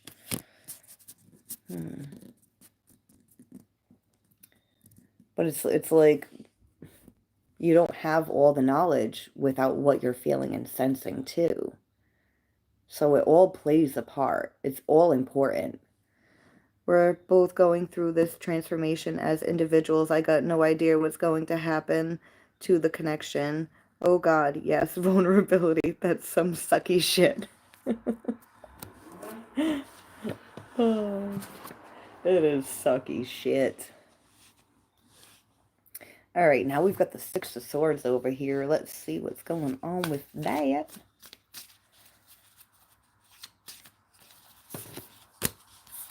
The Ace of Pentacles and Strength. Hold on, I want to pull a third card. Ooh, and the Four of Pentacles. Four of Pentacles, again, it reminds me of that, the like the programming, like rigid, just stuck in this certain belief. But we've got the Ace of Pentacles here. So there's like, ooh, like something else to believe. Some other value. Like the Queen of Cups energy does have value, because if we're two in the Queen of Swords energy, then we're just cutting heads off left and right, even off innocent people. And we have the Three of Pentacles at the bottom.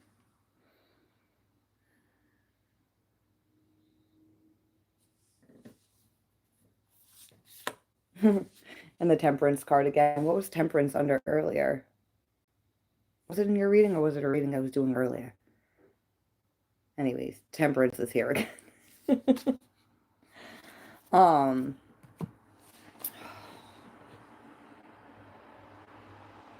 I feel like if the foundation was like shifted before, like now it's like leveled.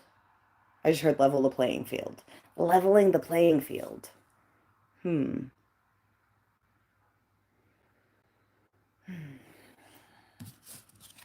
But, I mean, it takes strength. Taming the ego. We are forever responsible for that which we've tamed. And if we don't tame the ego, I mean, we're taming the ego to be an asshole if we're not going to do anything about it.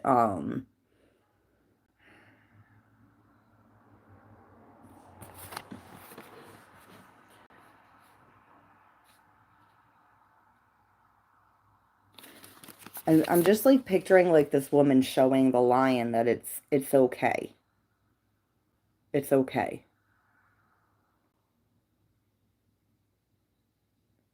Like she's got it's almost like she's putting her hand here right in his fur, like hold on, hold on. You don't need to go maul that person and rip their head off. I think you were like a fucking queen in a past life that beheaded a lot of people, Katie. Oh man. Or maybe you were one of those guys that beheaded people. You know how they would have the guy in the mask with the axe to like cut people's heads off? Maybe that was like your job in a past life. When you're emotionally constipated, drunk and high, yielding a sword, life's pretty fucking easy. Off with head. Yeah, Katie cuts all the heads off. The one on the shoulders and in the pants. She's just like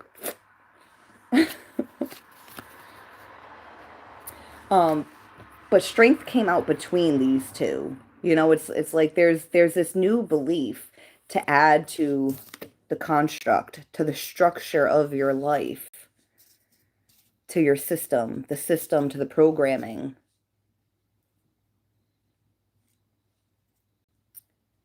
It's like, I mean, we deprogram to be ourselves, but do we still consider it programming when we're ourselves? Is that our own programming?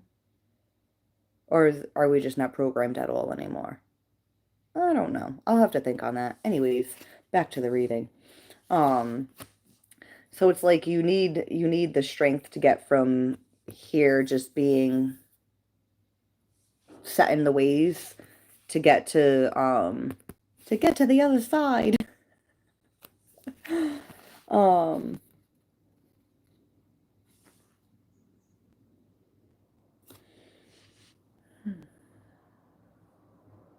You know what I'm noticing?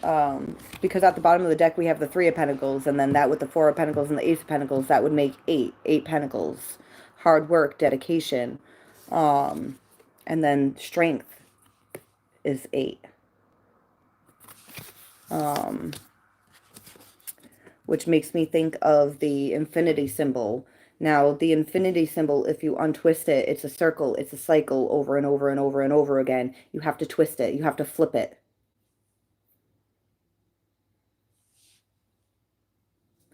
Break the cycle or twist it, flip it upside down.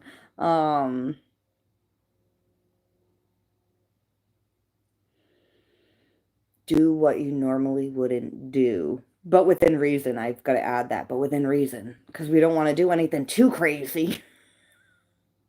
Don't want to do anything too crazy. Um, hmm. Stupid women. Oh, we have a woman hater. Oh, little rascal. Are you in the He-Man Wooden Hater Club? I'm from a distant galaxy. That's why we're friends, Jay. That's why we're friends. You know, Jay, that night that I talked to you on the phone, it kind of felt like you were hiding in your bathroom so your wife couldn't hear us.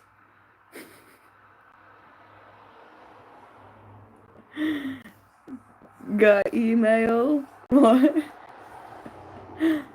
Hey, new here. I'm a starseed. Hey, what's going on, Jeremiah? How are you? Got him.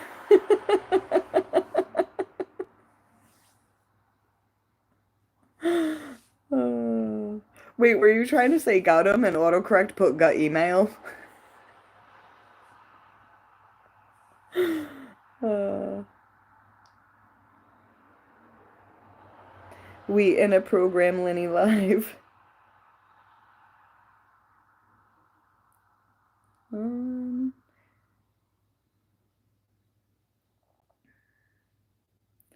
my core programming is definitely being challenged. Yeah, I feel like everyone's core program is being challenged, but you know what's fucked up, Katie, is some people don't even know that's what's happening to them right now.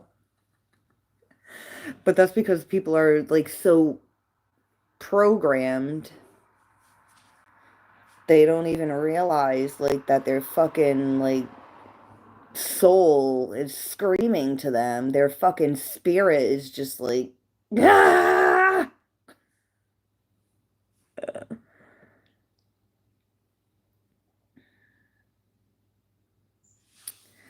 I'm doing great. How about you? I'm just fantastic. No, I'm not. I'm terrible. Oh man. But me and Katie, we've been doing a lot of inner work and releasing a lot of shit. The one guy, I have a question. Is it a good one?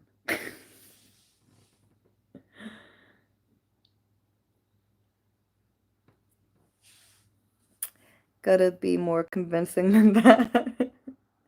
Why do priests like little boys? Also, hail Satan.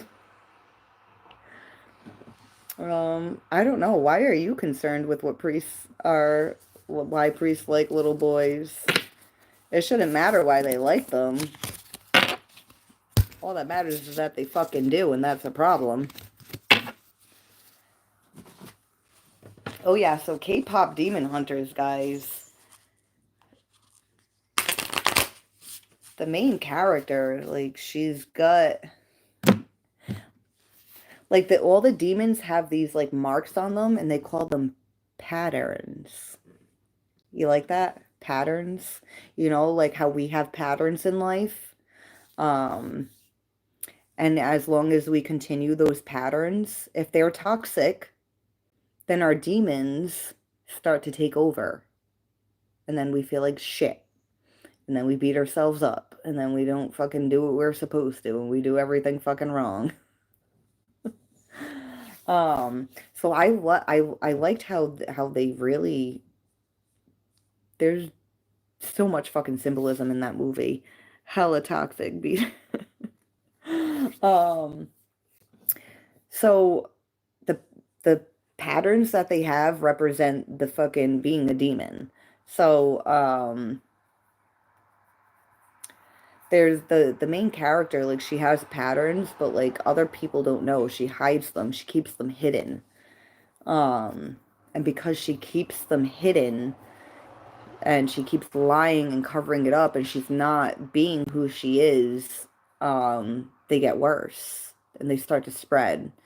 Um, but once she starts like accepting herself for who she is and really like seeing herself for what she really is, she starts to break free from the patterns. I don't know. I really gotta come up with like I gotta like make notes. I really should make notes. That way I'm not just like, oh wait, what else did I want to talk about from that movie? And then I just sound like a fucking babbling idiot.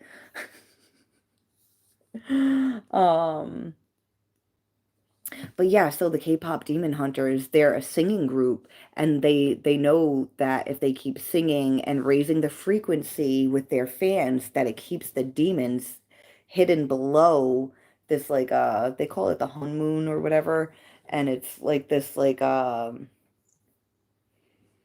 energetic barrier that protects us from the demons coming up and coming into our world. And so the main demon that like runs wherever they're from, it's like a big flaming fucking thing. It just looks like a big thing of fire. And he's just like, what the fuck? Like I need more souls. So one of his little demon people suggests like, oh, well, why don't we fucking take over all the fans by making a boy band. So then they get some of the demons to break through the barrier and they like pose as like a boy band and all the fans that start liking the boy band, they start sucking their fucking souls out of them and feeding their fucking demon master. And then the K-pop demon hunters are like, they're stealing our fans, they're demons, we're gonna have to kill them. It's an awesome movie. It really is. Um, I don't know. I'm gonna shut up about it now though, but if you guys want to watch it, you should go watch it if you have Netflix, K-pop Demon Hunters. And also like songs are awesome. Uh, always pray to Jesus and don't worry, you're smart. Thank you, Alexander.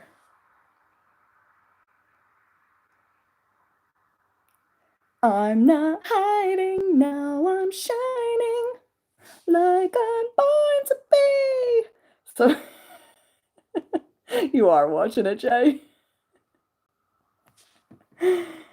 Demons are real. Yeah, we create them ourselves. I mean, like I was saying earlier, guys, I mean, those that were in the live stream earlier when I was talking about our thoughts and how if we put enough thought into something, it becomes a thought form and it starts to create something. Now, if you have a lot of negative thoughts, there's a lot of fucking demons out there from other people, from other beings, from ourselves. But if you're going to create a new demon, you want to know how it manifests? Through a lot of negative thoughts. Those negative thoughts start to take form and create something.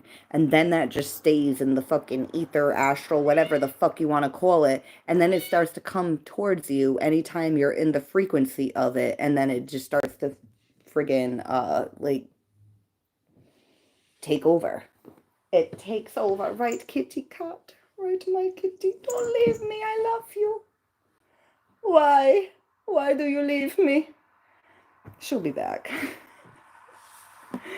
Yes, my daughter is. Wait, your daughter is what? No, they got casted out from heaven. There's all kinds of demons, Alexander. All kinds of demons. And I mean, technically the demons that were casted out of heaven were angels, weren't they? They are actually an angel casted out from heaven. Now they try to pollute our brains with bad thoughts. Um, she's watching K-pop. Oh, she is. It's awesome. It's awesome. My daughter has me play all the songs in the car. So when we're not watching it on TV, we're listening to it in the car too. Oh. I love singing, so I don't fucking mind. And I do like some of the songs. But there's the boy band song that she's been having me play in the car, and it's like in the movie, like it's fun to listen to and sing along, but to have it in the car, I'm just like, this is a little too much.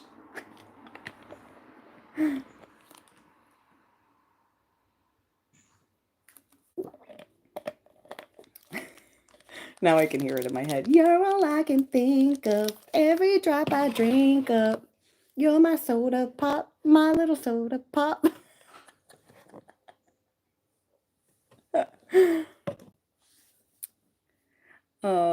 Yeah, it's funny because some of the songs, like some of the lyrics are in Korean. So my daughter's like trying to sing the song, and I'm like, that part's not in English. She's like, but I thought it said. I'm like, no, it actually says something in Korean. Um, Stay away from sin so they don't infiltrate. Um, hmm. See, sometimes I feel like we need to sin just a little bit because sometimes we need to learn something.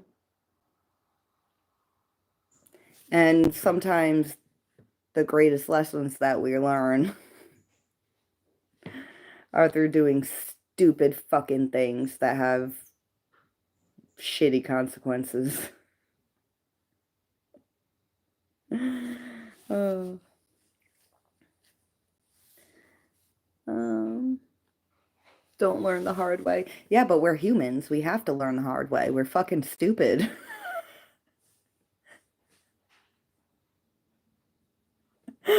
Oh man. What was it? My daughter's father said something earlier about the cat. Oh no, no, no, no. Actually no, it wasn't my daughter's father, it was my daughter. She said something about birds. That's what it was. She said something about birds. I was like, "Oh, they must be part human." Because that's fucking stupid. Oh, she was saying how she had learned that birds are silly because um if you give them like the peanut in the shell, it's not good for them to like bite the shell because it hurts them somehow. So like when if you're gonna feed them like nuts, you should take it out of the shell. But if you give it to them with the shell, they'll still take it and hurt themselves to eat it. And she's like, that's stupid, why would they do it if they know it's gonna hurt? I'm like, oh, they must be part human. Because humans are stupid. We'll be like, oh, that looks like it's gonna hurt. I want to go do that. Uh, no, sorry, Alexander. Not everyone needs to read the Bible to go to heaven. I already went on a rant earlier with a religious person that was in here with the Bible. If it works for you, then by all means do it up, But if it's not for you, it's not for you. It's true though, sweetheart. No, it's not. And that's my problem with religious people. I don't know if I'm right. I don't know if you're right. But that's my problem with religious people is they won't even like They won't even say, hey, you know what? Maybe I don't know. So what voices do you hear then? What do you mean? I know, real. Yeah, for you. Spiritual. I don't know why I'm shuffling the cards. Apparently I'm pulling another reading. When you die, nothing but deep space emptiness because you're dead. Hard pill to swallow. Don't be scared. It's life. I'm not hating. Oh no, I don't think you're hating. What is this about? I don't know. I don't know. Just know I know. Oh, we got the Knight of Cups, the Chariot, and the Three of Cups. Ooh, ooh. Ah. I don't know why that was my reaction to this. Katie, something's coming in like a bat out of hell with some truth.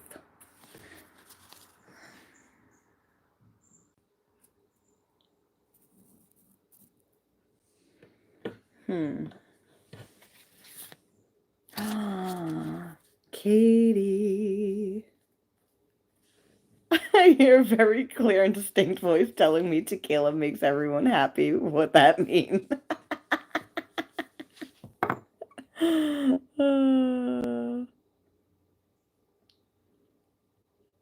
um, wouldn't be reading. LOL. Fake. I love your necklaces. Oh man. Devil is a liar. Um, in a sense, the devil is a liar. But if we are paying attention, the devil's actually teaching us some really profound knowledge.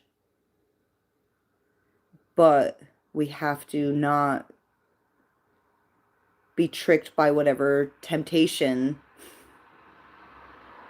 there is that could distract us from the knowledge that the devil is trying to teach us. Um, like I mean, for me, the devil is our wounds. It's our wounds. They need to be healed. And we don't heal our wounds by shunning them or telling them they're bad or no good. We create our own demons because of our unhealed wounds. And until we face those things, JK Pop Demon Hunters, I'm sure you'll hear in the song, we can't fix it until we face it. How does it go? Yeah, but anyways, can't fix it until you face it. Um, I mean, K-pop Demon Hunters, like she was told to hide that she had the patterns her whole life, so that just made her feel more guilt, which actually makes it spread and makes it worse for her. That's a really good movie. I wish I could live stream it on here and watch it with you guys and like pause it every time I've got like commentary. Because there is so much to unpack, so much knowledge that you can unpack from that movie. Like even today I was watching it earlier with my daughter and I was still like getting like new like epiphanies and ahas from it. I was like, yo, this movie's dope. Oh. So follow Jesus. I had a conversation with Jesus back in December. Oh man. I I did a whole live stream talking about my conversation with Jesus Alexander. I talked to him. He talked back to me. Nobody can touch the protection of God. Um,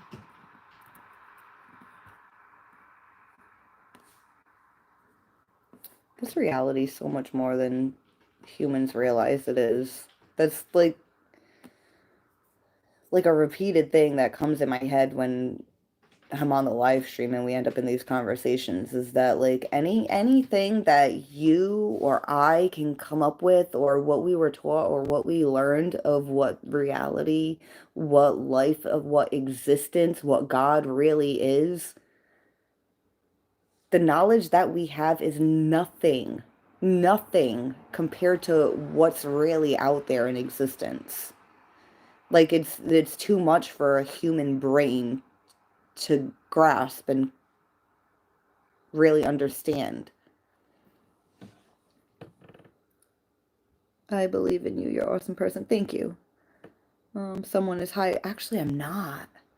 I'm not. I mean, I got my vape. I've been hitting my vape, but it's mostly just because like I quit smoking joints and like it gives me like anxiety like the first like couple of weeks quitting. So like the vape helps, but I don't even like get high off the vape and it sucks. I want to get stoned. I want to get so fucking stoned, man.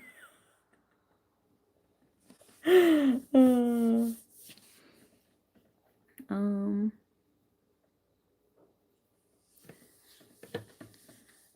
I'm blazed as fuck. Will get blazed for me. Save belongs. LOL. They're already burnt. They're already burnt to a crisp inside my chest. You normally don't smoke? You know what I want to do, guys? But I haven't had any recently. I want to eat some chocolates with psilocybin in them, but I haven't had any lately. I gotta hit up some people and be like, yo, where's the fucking chocolate at? A bitch wants to trip on some shrooms. But not like fully trip. I just want like a nice little adventure. Yeah, you know. Nah, I'm not gonna talk about Phantom. I was gonna talk about Phantom, but I'm not gonna get into it because I'm pretty fucking sad about it, so whatever. Eddie B, yes, DMT, try it. No. I get nervous even trying shrooms. And I've done them. Drugs are bad. Not when they're used for like medicinal or spiritual purposes. Because like I don't eat like shrooms and like trip and hallucinate. Like I like microdose or maybe a little past microdose just to like help open things up. Hello, sweetie. Good morning from India. Hello. Trip is bad. No, when I was younger, like I like the first time I ate shrooms, like I tripped. I did not like it. I was like, nope, this is that see, I knew tripping wasn't for me. I never wanted to do it, but I was on other drugs and somebody was like, "Hey, do you want to eat some shrooms too?" And I was already fucked up, so I was like, "Sounds like a good idea." And it wasn't. It wasn't. Demonic? No, I mean it can be. It can be. But if you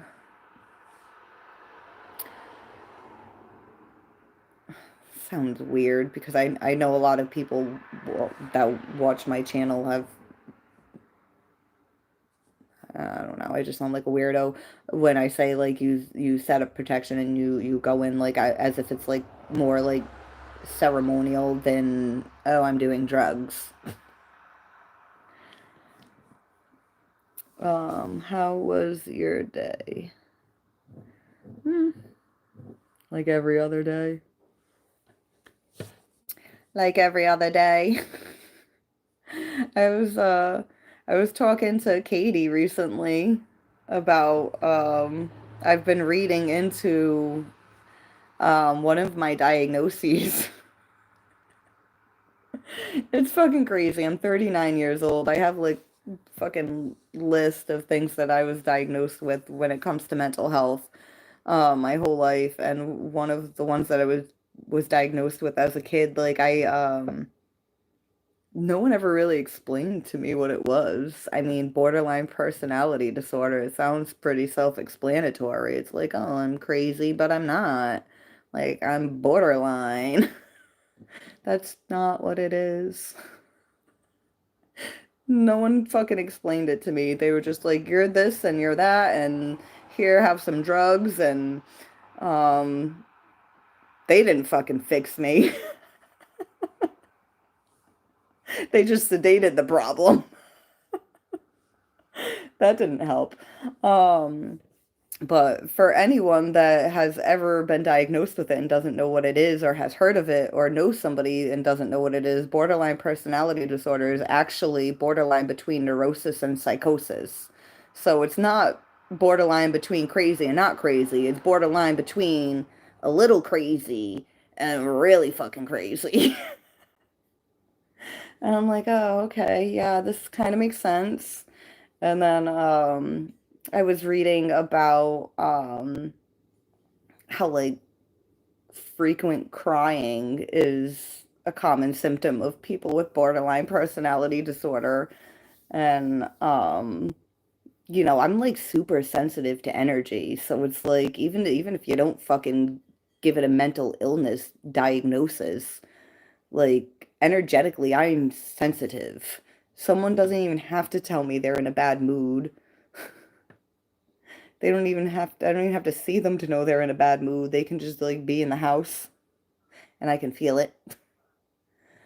Um, but yeah, so I was like, oh, okay, well that explains the frequent crying all the time.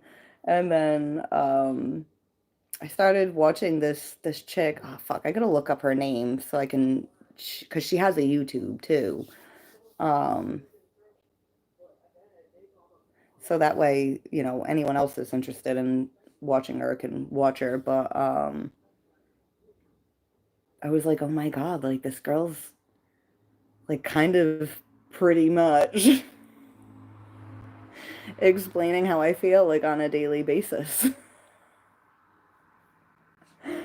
Like, even down to like making a decision with anything is pulled in two different directions and you can't fucking make up your mind. And oh man, the fucking mood swings. Like, I could be in a great fucking mood. I can be in a great mood, and all it takes is just like somebody saying or doing just the right thing, and a switch goes off. And suddenly, like, I can't snap out of feeling angry or frustrated or pissed off. And I just have to go sit somewhere and cry until I can pull myself out of it, which can take hours, sometimes even fucking days. And it's exhausting. Oh man. And then another part of it is the one minute I'm like, I love myself. I'm great. And the next minute it's like, I fucking hate myself. I'm the worst. I should just kill myself. I should just fucking die right now because nothing's ever gonna be okay. Everything's just always gonna be shit. But then the other part of me is like, you know what? Nothing's ever really that bad. You know? You've been through so much. It's gonna be fine. And then I teeter back and forth between that for hours, and then I'm exhausted. And I didn't even physically accomplish anything yet. So I'm like, all right. I've noticed over the years that I become more and more like teetering back and forth with the more stressors I have in my life. So recently, I've been telling everyone, you're cut out, get the fuck out, you gotta go. I can't do this no more. Nope, not doing that. Oh, I love you so much, so dearly, but yeah, can't sacrifice myself anymore for that bullshit because it's making me mentally and emotionally unstable. And these are like normal everyday problems, but you know what? I need them all to fuck off so I can function within my life. And everyone just thinks I'm a cunt now, so whatever. Why, thank you, No Name. You're beautiful too. DMT will enlighten your self-awareness. I'm too fucking self-aware. That's the problem. That's the problem. Like I like am aware of everything that I feel, everything that I think, everything. everything. I'm too aware of what other people are feeling, what other people are thinking, whether they're saying it, not saying it. It's just like all this constant awareness coming at me from all angles, and it's fucking exhausting. But I can use that and channel it into something creative, like this channel, you know? Um, just hop. You just want to see my boobs bounce. Josh is finally here. Thank you, Benford. That makes me like happy but sad at the same time. You look so happy and sad at the same time. I am happy and sad at the same time. Uh, yeah, borderline personality disorder, like, also apparently the suicidal ideation is part of it too. I'm just like, wow. This whole description of borderline personality disorder is my fucking life. And nobody told me. They were just like, here's a label, but we don't tell you what it is. And you're crazy, so you're not really gonna ask for too much information. Oh, be strong. I am strong. Demons, pervert, holy stuff. That fish, don't worry, be happy. Oh, man. Have you heard of borderline D? No, I haven't. Do I really want you to tell me what it is? Oh, man. Borderline personality disorder, another part of it is the paranoia. The paranoia. And borderline personality disorder stems from a abandonment wound. Um, the paranoia, like Katie on here. I love Katie. Katie, you're like my bestie. Shh, don't tell my best friend. She'll totally be jealous. But I love you, Katie, so much. But again, the paranoia. It's like I met Katie on my YouTube channel. I've talked to her on the phone. I've heard she's a female. But how do I know she's a real person and not a scammer? We've had some personal conversations, you know, she's a great friend to me. So I shouldn't be paranoid questioning her fucking motives, right? And then I feel like an asshole that I'm questioning her motives because she's been nothing but fucking good and nice to me. And then I'm like, you're a fucking loser, Lynn. Look, you can't even have someone be nice to you without you wanting to be like, who are you? What do you want? Jesus Christ. But like, you don't want to like, I mean, on here I tell you guys all the crazy things that I think all the time because I want y'all to know you're not crazy. Everyone is. If my craziness helps you feel a little better about your craziness, then so be it. I'm happy. Um, but yeah, what was I saying? Oh yeah, paranoia. Oh man, I love Katie, and then I have like paranoid thoughts, and then I'm like, she's just gonna abandon me like everyone else. I'm gonna find out she doesn't even love and care about me. Then I'm like, wow, I suck. Hi, Tom. I miss you. How are you? How's it going, darling? It's not that bad. We are all a little bit crazy. Yeah, we are. Oh, and then the people that are like, I'm not crazy. You're in denial. You can't even be in this world and not end up crazy, you know? Hello, White Flower. Oh, Tom, that makes me feel so good. Can I call you Josh tonight, Tom? I'm lacking a Josh in my life, and it's making me really sad. It's making me really sad. Why not Pink Flower? Well, because then I'll picture a vagina every time he says Pink Flower. Oh, good life is back on track. Did you miss me? Yes, I did miss you, Tom. So did you go to that place by choice? Like, was that your decision, or was somebody like, no, you need to go do that? And, you know, you could just private message me next time instead of leaving a comment on the thing. I almost messaged you, but then when I saw, I don't even think you read, I think it was you didn't even read my last message. I was like, he's not even opening my messages. Did you get rid of your social media or something, Tom? No. Um, oh yeah, I put these cards out here. We've got the Knight of Cups, the Chariot, and the Three of Cups. There's a conversation coming with somebody. Katie? Section 35, Ludlow, Mass. I don't care what the world thinks.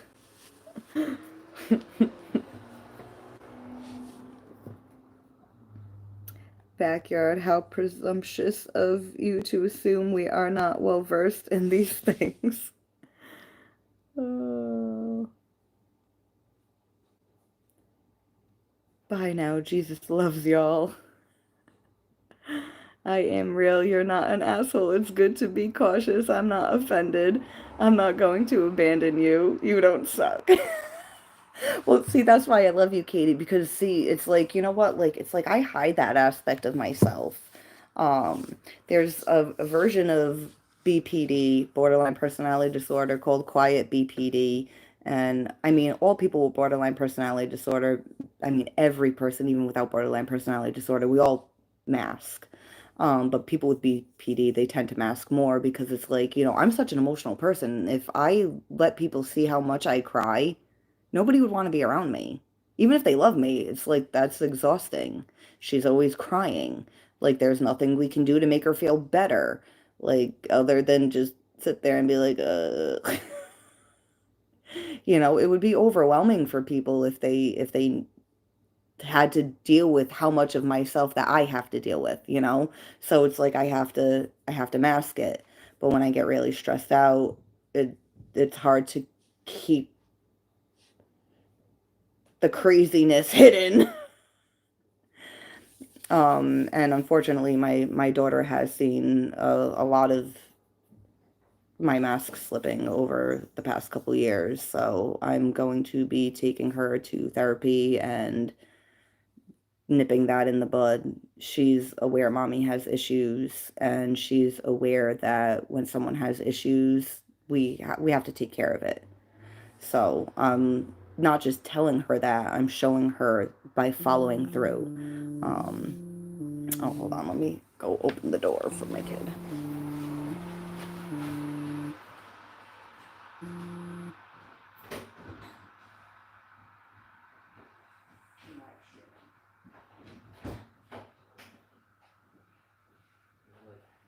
Huh?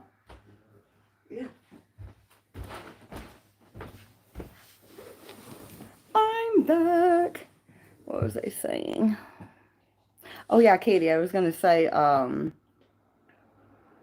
about how you're saying you're not offended. I mean, if somebody was gonna be offended, they don't really give a shit about me, and I don't want to be their fucking friend. So I'm glad you're not offended. Because you know what, I wouldn't be offended by somebody having that. I'd be like, you know what, you're trying to be discerning, or you've been hurt a lot in life. You know, should you completely push people out? No. But should you question things? Yes. Um, but don't question. Nobody should be questioning things to the point where they don't ever do anything in life. Um, so it's like take caution, but don't completely shut yourself out from the world. You know, it's finding balance to stay open, but also keep yourself protected. Um, I know what my mustard covered wiener is capable of.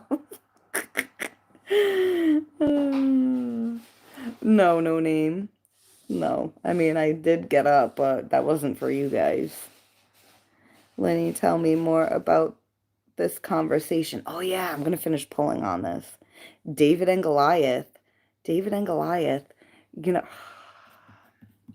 I'm not even going to get into. I have a whole story about David and Goliath. I was talking about them on my live stream. That was like within the past month, I think, because I had a dream I had a dream about Phantom Alexander. You don't know who Phantom is. Phantom is a guy that I've been texting with for a year and a half. I've never met him, never talked to him, but we have talked about like a lot of things, and he has a lot of knowledge on all kinds of things, including the Bible and religion, and he's not religious. He's more of like a just he's like me. He's like me. But I had a dream about him, and he said something about finding Harith, and I was like, what the fuck does that mean? I woke up, I'm like, what the fuck does that mean? And I Googled it, and David Harith, it's a forest. It was a considered a place of refuge because that's where David went to go hide from King, what was the guy's fucking name? King what? King Dick. He was all like, oh my God, he defeated Goliath. Now I'm fucking nervous that his dick's bigger than mine. King whatever. Anyways. But I was just like, what the heck? I'm like, how funny that like I had a dream about this dude and he was saying like shit that I didn't even know what it was, and of course it's connected to fucking Bible stuff. Uh, the more you learn about the disorder, the easier it will be to discover yourself and live. Yeah, it's like, I was seeing therapists and psychiatrists since I was like 12 years old. So a lot of the like coping skills that I learned, and I spent a lot of time in psych hospitals, a lot of the coping skills that I learned helped me like cover up a lot of the symptoms of BPD for years. But since I've been unraveling and like the symptoms are more like making it difficult for me to function. Now I'm like learning about it and I'm like, oh, okay. So, because for BPD, they actually say medication doesn't really help. It's actually therapy that helps with BPD because it does stem from an abandonment wound, and it's more of having to go in and heal that wound and understand it and reintegrate it. But it's not as simple as just like for me, I understand my abandonment wound. I've uncovered like repressed memories to understand what exactly I experienced. Um, and the reintegration process, and then like it's not like an overnight thing. It's like I know all this stuff, I understand it, I've released a lot of it, but there's still this process of rebuilding after. You have to go into your past and rewrite your truth and reintegrate it for what it really was and not what you experienced it to be back then when you didn't have an understanding of exactly what was going on. um Oops. We won't abandon you. Thank you, Jay. I am not my body or my mind. I am me in this moment. I love you, Tom. I'm so glad you came in tonight.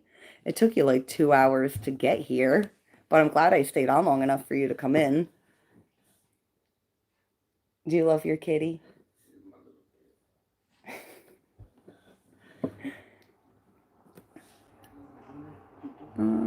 Yes, let the tears flow.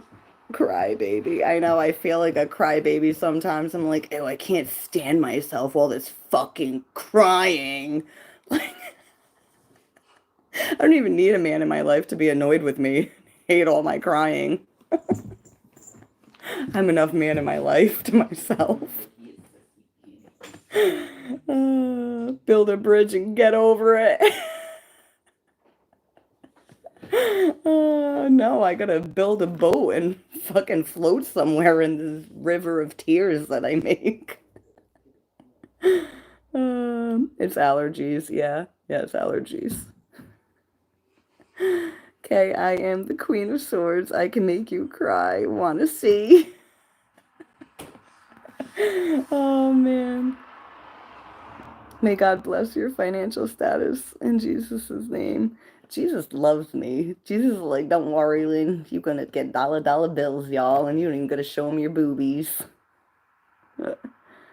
Cards are demonic. No, they're not. Some of the people using them are. Stay on 25 hours.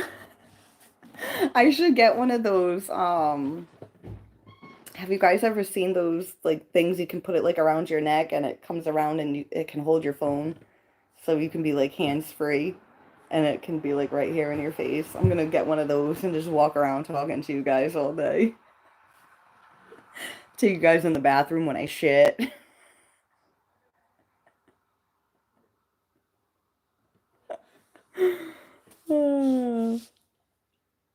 Hi, please send me your number. No. Uh,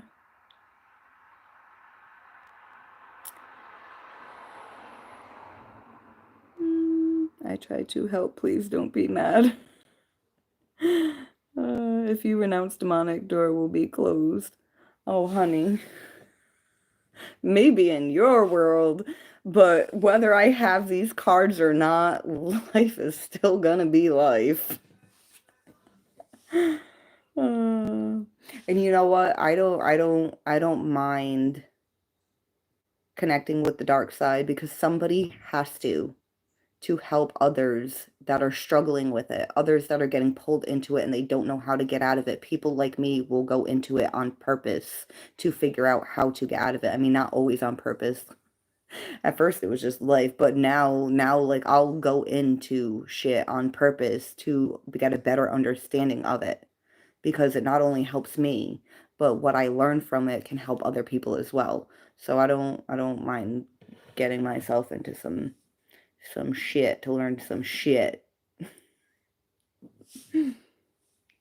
Um, demons will try to attack after. Just stay first in Jesus' faith and demons will leave. No. Thank you, though. Alexander, I am not angry with you. I pull cards. I own many decks of... If it was demonic, I wouldn't do it. I understand something about devil energy, and I do everything I can to remove it from my life. Ask Jesus to reveal the truth about the cards. Yeah, see, I don't know, maybe me and you got two different Jesuses that we talk to. Did you know that Jesus isn't even really Jesus? Did you know that? Do you know Jesus is just the story? Jesus is just a story. Yeshua was the real man.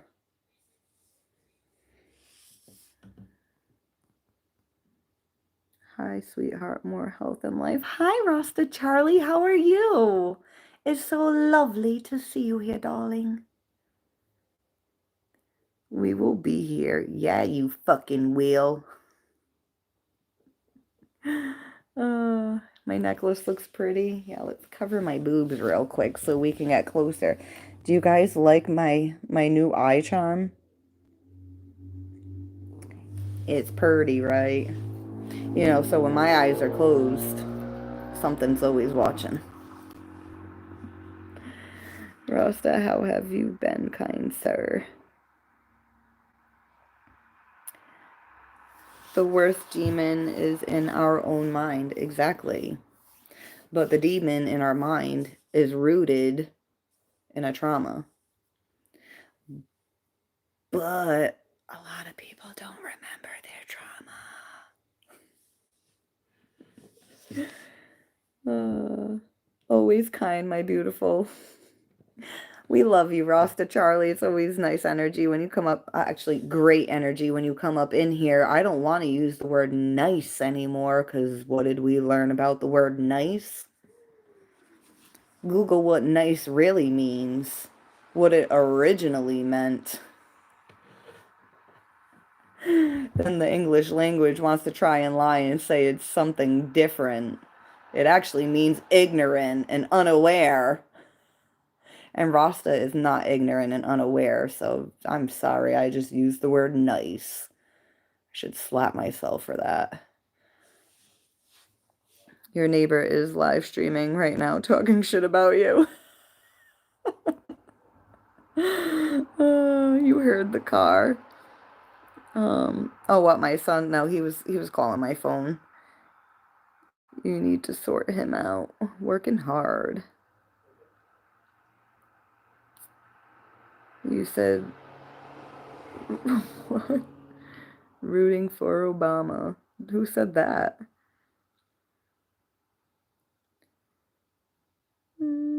Trump is Mexican. Imagine if he was. Imagine if he did Ancestry and found out he's like 62% Mexican.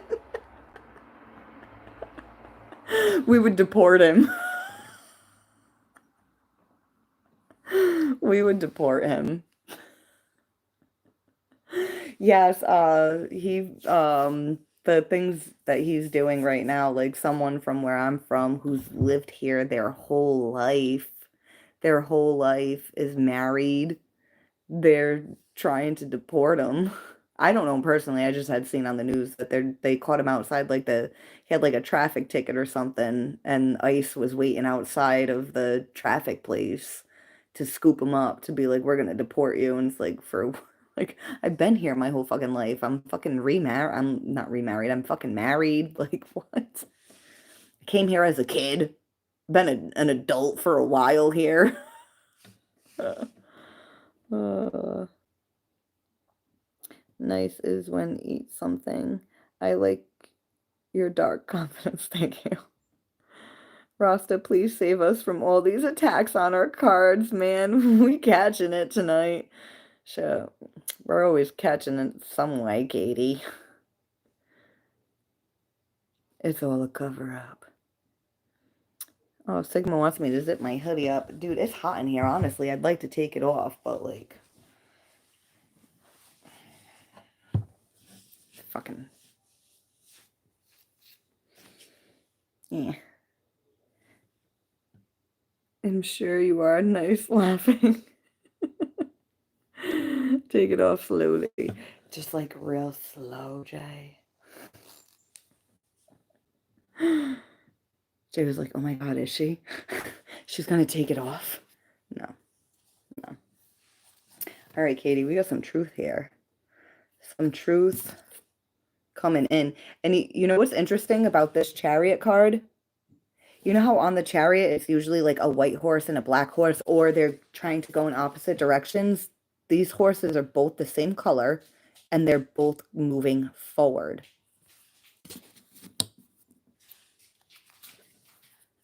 Whatever this truth is, it's going to move things forward. I just heard heartfelt. Heartfelt. It's going to be a heartfelt conversation. Oh, wait, and did I show this earlier, Katie? What's under the Ace of Swords? I don't think I did. I think I got distracted. I don't know if that's my ADHD or my BPD, but I got distracted because underneath that are these guys, the lovers. And I'm noticing it's weird. It's because it's like I'm noticing the face back here, but then I'm also noticing like the birds over here. It's almost like they're kind of like pushing them together. And it's like something is overseeing pushing this together. And we have the Queen of Swords.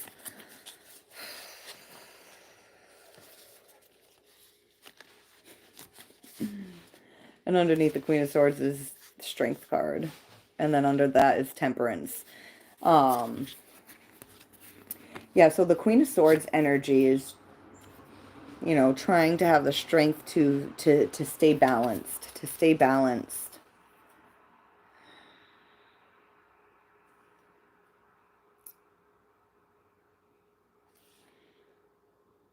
There's some kind of realization or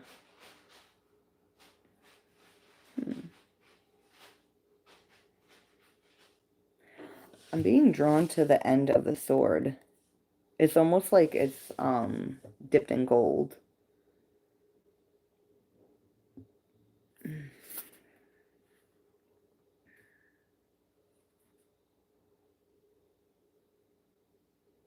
I just heard divine truth. You know, there's some things in life that we have a choice. And then there's other things that the universe has its own plan in mind. You know, whatever this truth is, um, it's something that was always going to be revealed. Something that was always going to come out.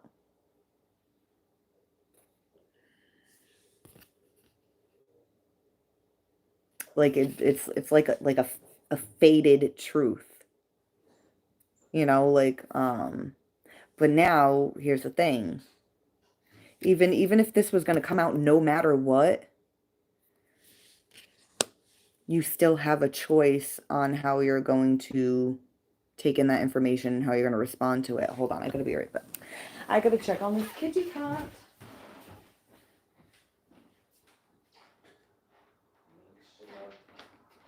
What are you doing, kitty? What are you doing? I thought you were in the bathroom. I had to check and make sure that the toilet was closed. I had to make sure the toilet was closed, kitty. I know you're trying to leave me, but I love you. I love you so much. Don't do anything weird. I mean, I got the toilet closed, so you can't go climb in it, weirdo. A truth that has not been told. Yeah, a truth that has not been told, but was always going to be not necessarily spoken. I was going to say spoken, but it's going to be revealed somehow, whether it's verbal, typed, telepathic, or it could be something that comes, something on the radio, like a lyric in a song. It can be like a, oh shit, like I just had a realization or a truth. Um, like I said, it feels like something's pushing these two people together. Um,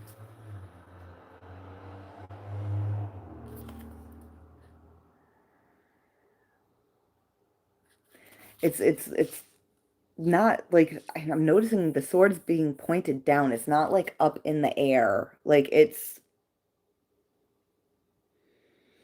an unwavering truth.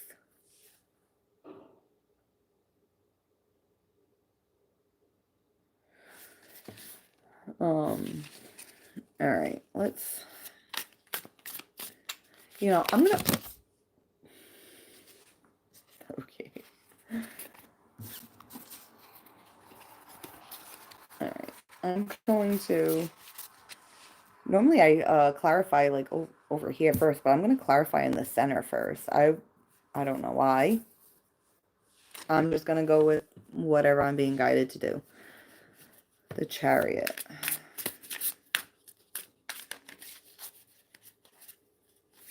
Good night, Jeremiah. Hey, dude, new to the channel. What's this channel about? I checked for a few of your videos. It's interesting, but didn't get the idea. Well, my live streams are, I mean, the channel started as a tarot channel. Obviously, I'm pulling cards right now.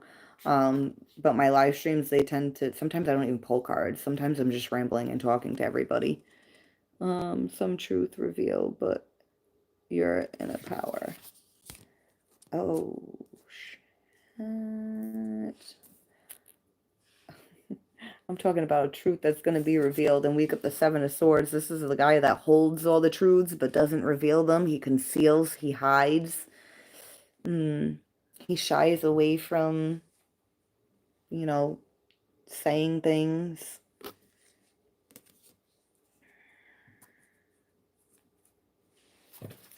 Ooh, we got the Knight of Wands.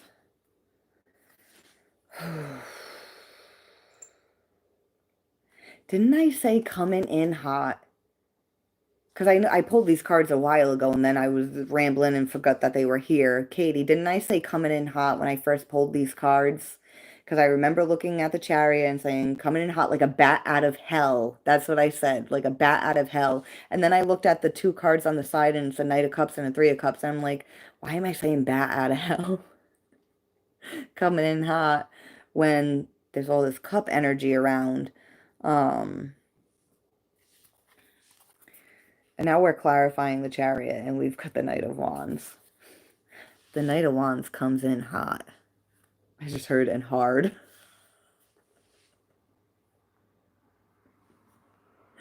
He comes in hot and hard. Ooh, the Hierophant under that. But he's coming with purpose.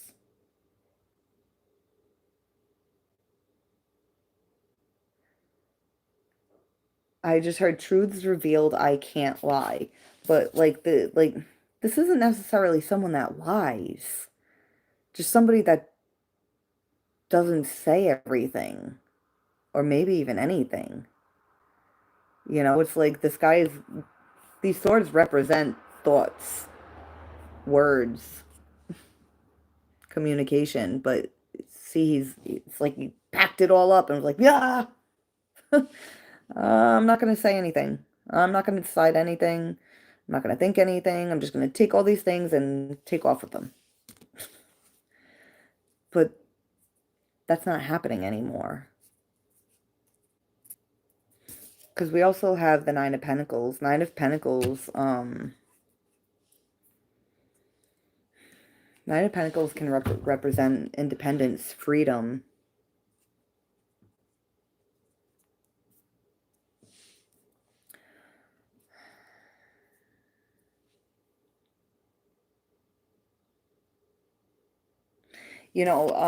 When somebody does this, it's because they're not in a grounded energy. They're not in a balanced energy. This is like a defense mechanism. This is like a predisposed response.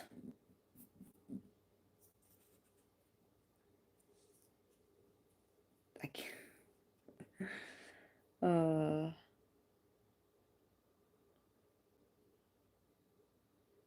oh my God, Katie. Remember, all right, last time I live streamed and I pulled this Seven of Swords, I was like, it looks like he's running through a desert. It looks like he's running through a desert. How funny that what was it, the next day, Katie, that I messaged you? My daughter's painting and she's painting like the canvas tan. I'm like, oh, what are you making? And she's like, a desert. What the fuck? Like, she didn't know I said anything about a desert. She's never painted a desert before. We haven't seen anything with a desert recently for her to be like, oh, a desert. She just suddenly wanted to start painting a desert after I was like pointing out that it looks like he's running through a desert. It's like something's in the air. Oh, man. Well, it's like, look at this guy. The Knight of Wands is like, oh, this looks hot, and he's got all this armor on. The sun, it looks like it's really burning. It's like sweltering there. It's hot. Now this guy's running through the desert. He's got his face covered up. He's got a hood on. He's got his arms and legs covered. Again, it's like hot. Very dry, hot energy. But then it's surrounded by all this emotion and feeling.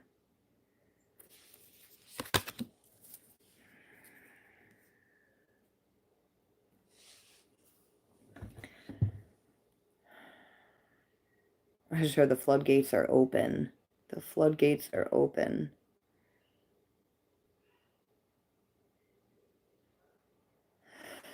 Ooh. Hmm.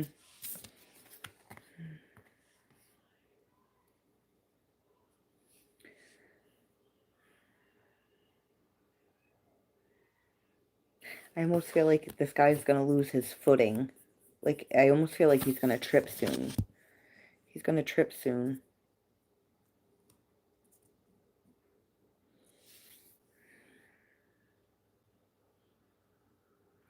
Oh, okay. So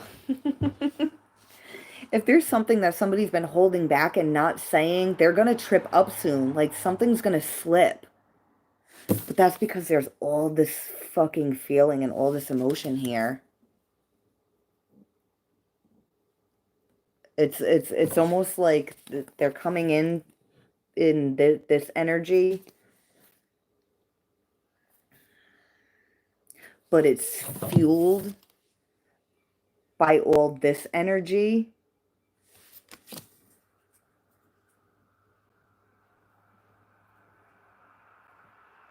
All right, so, all right, let's just, all right, this is what I'm picturing. All right, picture a guy who is, all right, say somebody's like really like in love with someone, right? But they don't want them to know. So they'll come in with like a more like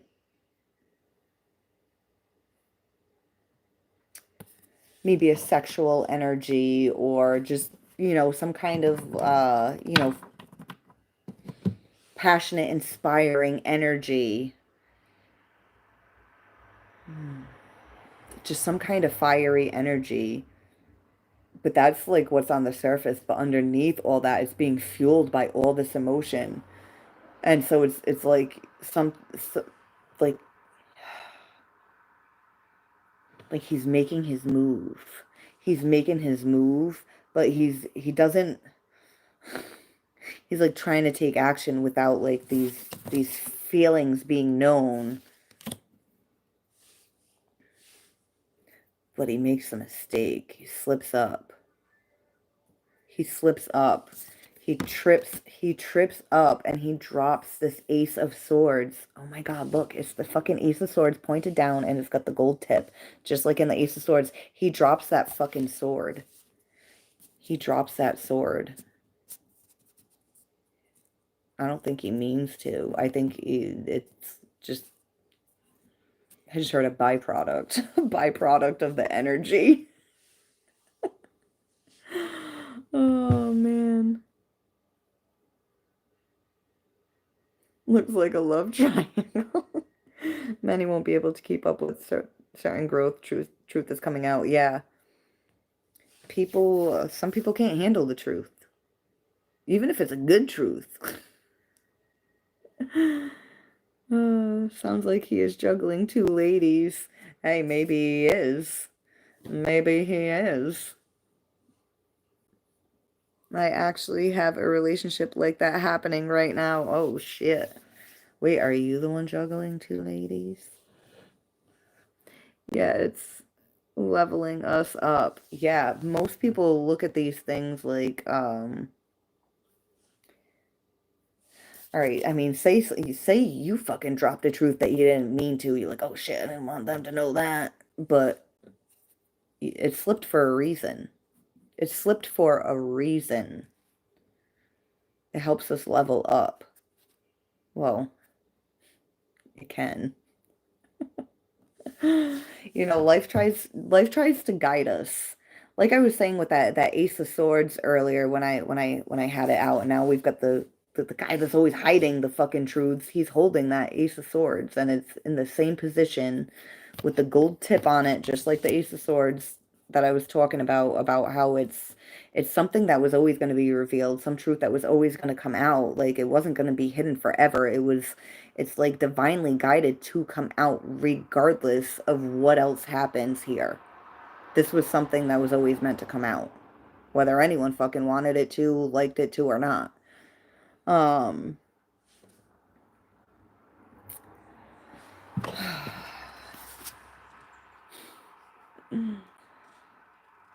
um,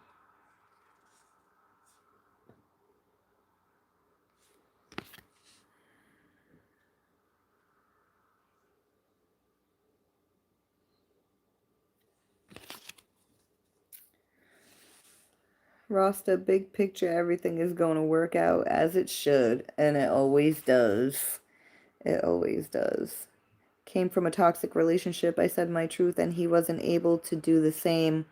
So now I let it go, and now he's looking for me. LOL. Why people like that? If you're not gonna match my energy, keep going. Um, yeah, I had to recently tell somebody I gotta let them go. I don't want to. I really didn't want to. It sucks, but if somebody's either doing you wrong or, I mean, in my situation, like they just wanted to just stay stagnant. Um, it's like I can't stay stagnant because if one aspect of my life is stagnant, then the rest of my life ends up fucked up because I need everything flowing in all areas of my life.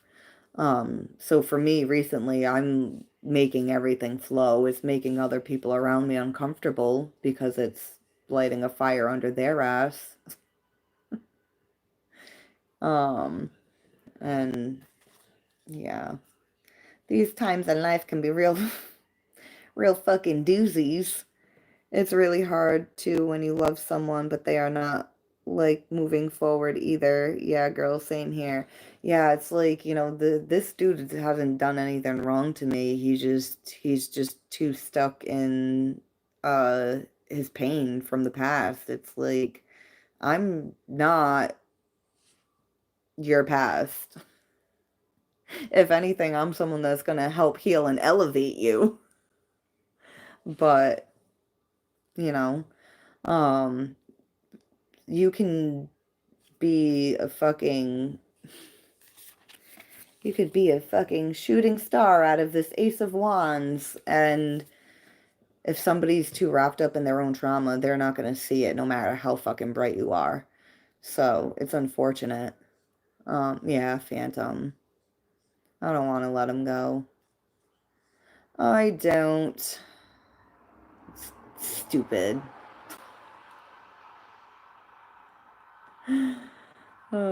We are stars. We are. Been learning about trauma lately. Yeah. I've been learning about trauma my whole life. Oh man. But I get what you mean. It's like, yeah, we do learn about trauma our whole life, but like to consciously be learning and understanding. Sister is a trauma therapist. Oh, she must have some real interesting patients. Um, because we all operate from our trauma. So if you don't know what your trauma is, then you don't know why you're operating the way you are. No, for real, address it. You got kids? Yeah, I'm not letting my kid, mm, I'm not gonna let my daughter end up like me. Um, I was telling you guys earlier, like we're gonna go to therapy and we're gonna do our best to help her understand her feelings and emotions at a young age and help her I need someone to help me help her understand me because it's hard being a parent with mental health issues and your kid sees it and you're trying to explain to them that it's not normal and they're like, well, wait, why are you my parent then? And it's like, as horrible as it may sound, you're actually lucky to have me as a parent. Because my mom was mentally ill and she will continue to make excuses instead of working on it. And it fucked me up, among many other traumas in my life. Yeah, my mom's one of the ones recently that I told to fuck off. And, well, I told her to fuck off after I told her I was struggling with my mental health. I don't have the mental or emotional capacity to take on any of her issues right now. And her response to that was to guilt trip me and tell me how I would leave her for dead and that I'm pretty much a piece of shit because I won't take on her problems on top of mine. And my response to that was, thank you for the guilt trip. It led me to not feeling bad at all. So good for you. And then she apologized for the guilt trip and then went into an even longer guilt trip. So right now my mother's blocked from contacting me. Um, I don't give a fuck who you are. The only people that I will make my problem when I'm struggling with my own mental health is my children.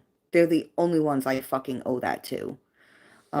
Yeah, one of her guilt trip things was, well, what if it was, your son that was treating you like this? I'm like, if my son told me that he was struggling right now with his mental health and didn't have it in him to help me, I would put my problems aside and be like, well, what can I do to help you? Because that's my fucking job. But she doesn't understand that. Instead, it's, I'm a fucking asshole. And she's a victim. Fuck you. No wonder I'm mentally ill. I look back at my life and I'm like, I always defended my mom when people would say horrible things about her. She is a really nice lady. It is pretty fucking cruel, the shitty things that people have said. Because it's like, as frustrating and as shitty as she is for how she is with me, she does have mental health issues. But it's like, lady, you're aware you got mental health issues and you're not going to get help for it. You're like, but I'm medicated. You're medicated? That's not help for your mental health issues. It's part of a process for some people. For me, no, I don't want to do the medication. Uh,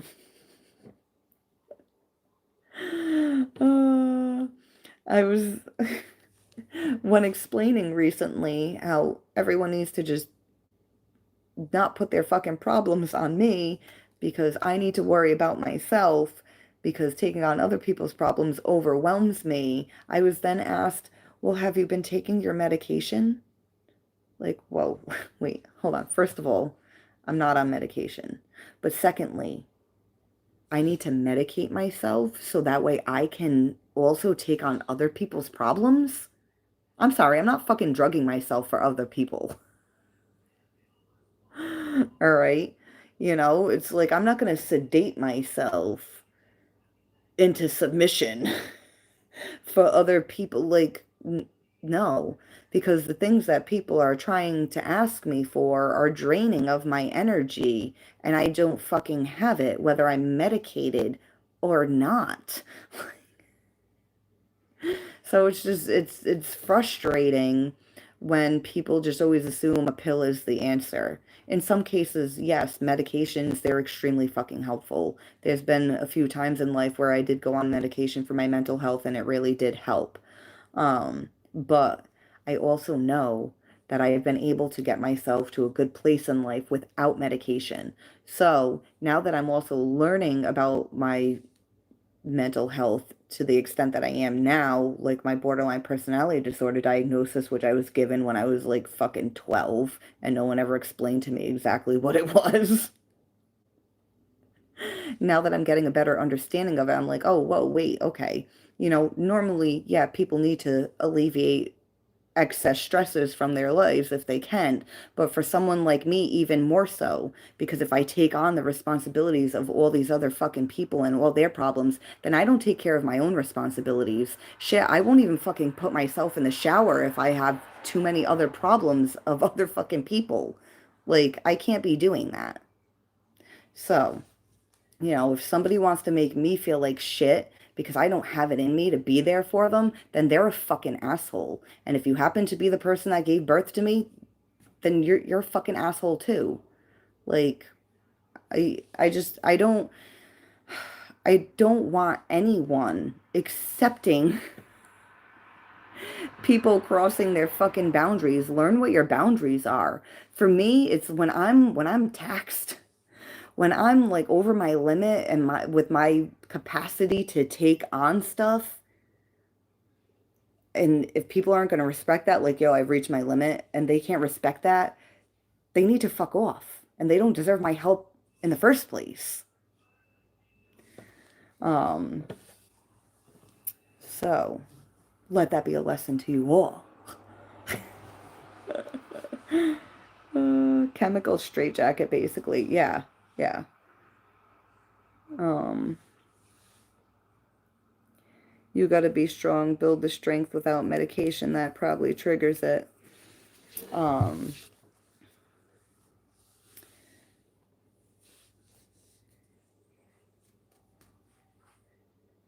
yeah, when I was on medications, they had me on an antidepressant, an anti-anxiety, a mood stabilizer, and also benzos for when I would have anxiety. You know, the anti-anxiety was to help prevent the anxiety, but then if I did have anxiety, then you get a benzo to take. Like, I don't want, and I have a hard time, even when I'm medicated, the borderline personality disorder,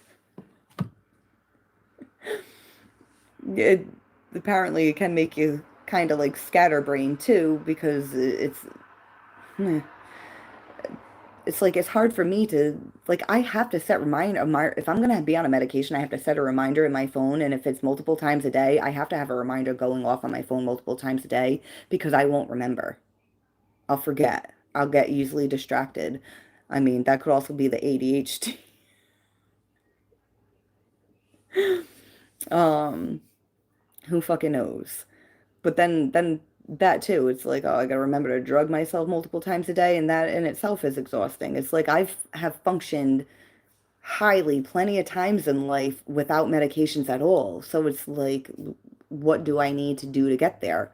First step, understand my mental health better, understand my emotional health better. It's like I've always been asking for help. I've always been seeking answers. I've always been like looking to try to understand things, but there are always pieces that are missing. Now that I've got more pieces, I have a better understanding. So that way I can build a better structure for myself so my life can go more smoothly. Because, like I was saying earlier, there's things that are going to happen that are out of our control because the universe is like, this is happening whether you like it or not. And if you keep yourself in flow, then you're going to respond to that better. Um, I believe it, ADHD. Do squats. Greetings, Tom Riddle. Oh, Tom, are you still here, my darling? I love you. You, me, and the moon. A full night with crisp leaf decay, aromas gently tickling our senses. The bark of the trees understood our stillness. We have drawn the boundaries, carried the chain of darkness. I love you, Tom. The darkness. You know, I love the darkness just as much as I love the light. I feel more attracted to the dark than I do the light, though. It's like I kind of want to, like, sit under some shade. The light's too much sometimes.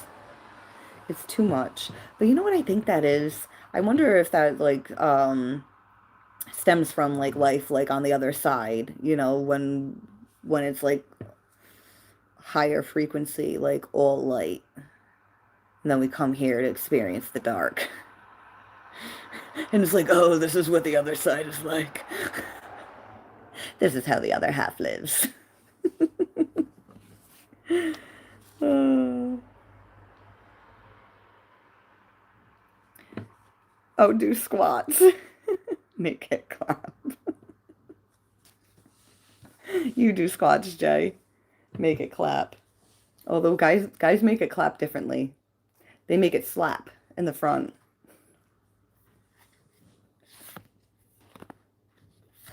Hello, governor. What? No.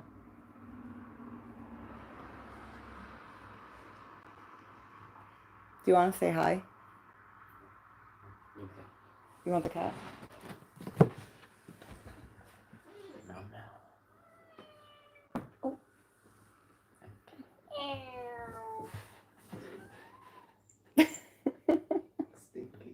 She makes such cute noises. Oh yeah, back to this reading. If anyone even remembers what I was saying about it before I started rambling. All right, I'm gonna pull clarifiers on the Knight of Cups and the Three of Cups, and then after I do that, I'm probably, I don't know, maybe I'll get off, maybe I'll stay on and talk. Who fucking knows? Ooh. The Five of Wands and the Emperor and the Eight of Cups. Ooh, wait, who is talking about letting someone go? EO, or is that a Q? I don't, my eyesight's bad. It says EO, right? I'm with you with medication. I don't really like taking anything. I try to work through my issues, however, and pains. You have a pretty face, smile. Thank you.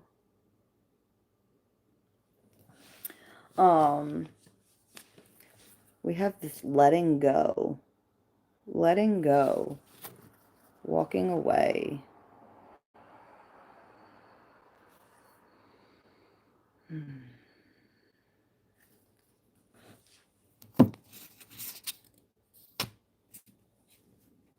The strength to walk away, the strength to let go.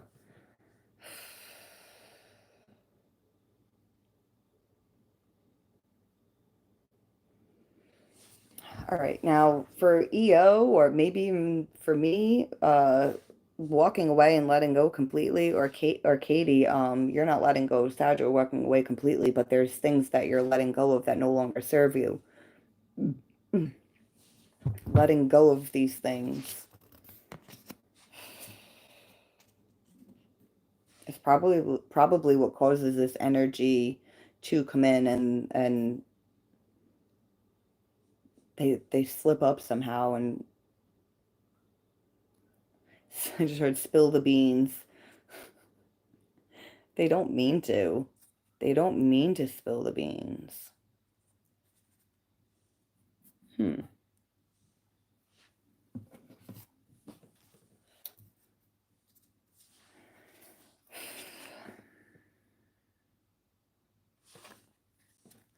All right, so there's this Emperor energy here, and they're feeling conflicted, struggling.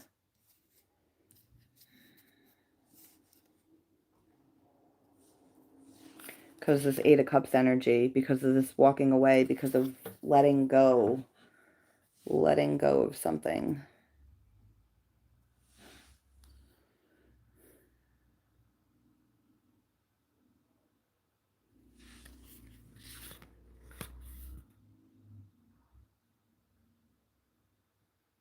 Closing out a cycle, because we also have the World here, and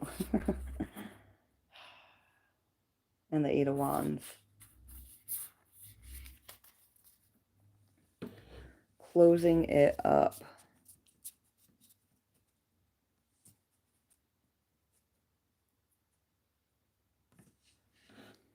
Hmm.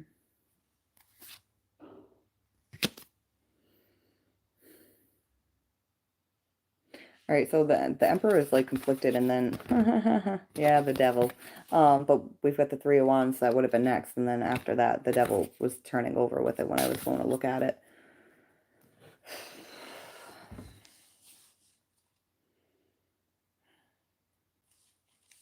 So Three of Wands is like time to go, time to make a move, time to do something.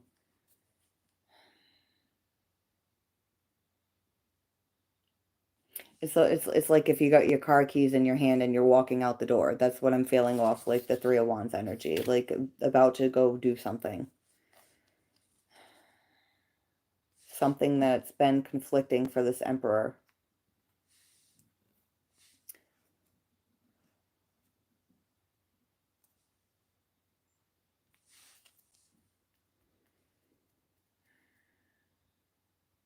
Now we're clarifying the Knight of Cups energy. So like the Knight of Cups energy um is part of what's coming in with this Chariot. It's like they're holding this cup, this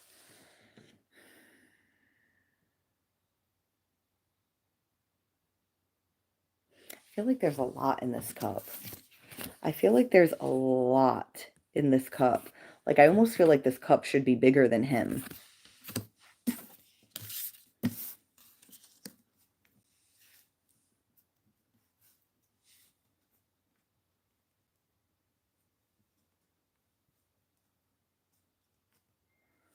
Um I just heard forced my hand. Like I don't know who that was. Somebody feels like they're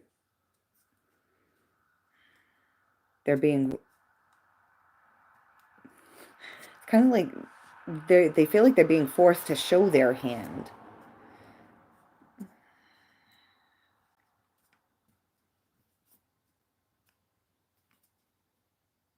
but then they show too much.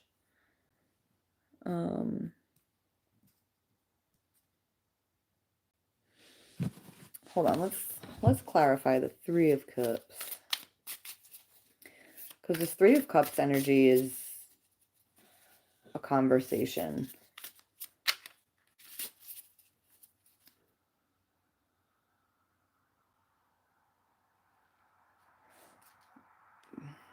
I was gonna say it feels like it's flowing, but then right when I went to go say that, I felt like I want to say stifled, and then there was like movement again, and then yeah, it felt kind of weird.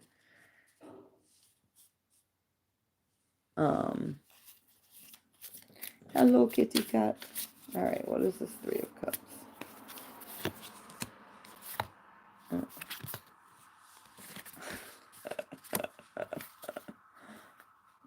All right, so we've got the Ace of Wands at the bottom. And under that, the Eight of Cups. Yeah, this Eight of Cups is letting go, whether it's walking away from something or just releasing something. It's inspiring some kind of action, some kind of, I want to say like idea.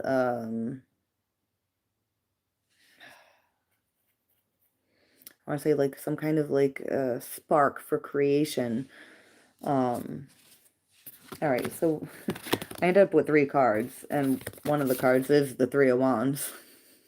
But it's in between the Two of Pentacles. It's like, I think that's why I was saying, like, it felt like it was flowing, but then it felt like it was stifled, because it's, I almost feel like this conversation is, I don't feel like it's like planned. It's not planned. Like I was saying, somebody feels like they're forced to show their hand, and then oops, I reveal too much. It feels like the energy's flowing, but then it's stifled. Oh, maybe that's why, because it's like, oh, I didn't mean to say that. Shit. Um, it's like they're I want to say making it, not necessarily making it up as they go.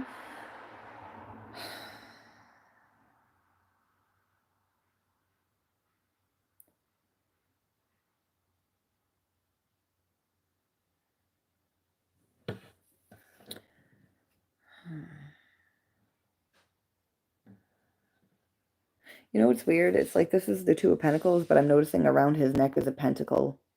So it's almost like there's a third pentacle. Why do I want to say that?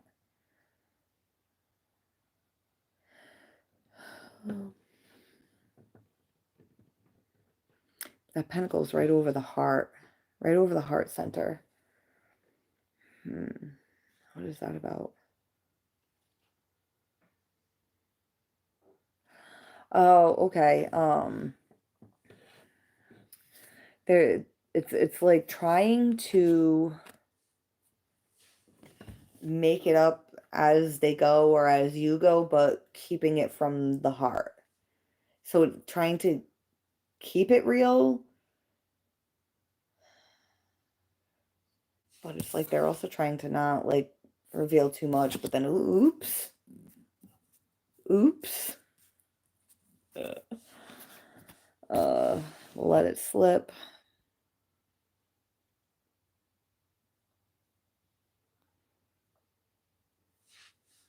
Voodoo doll, anyone?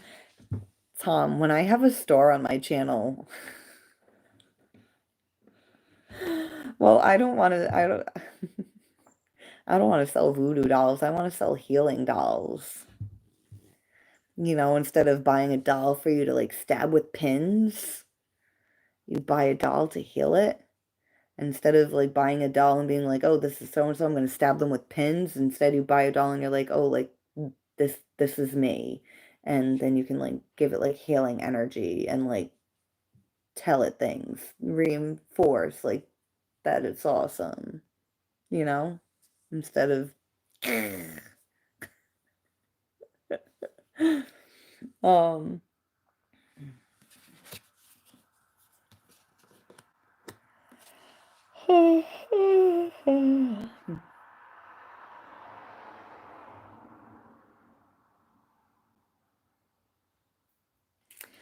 um,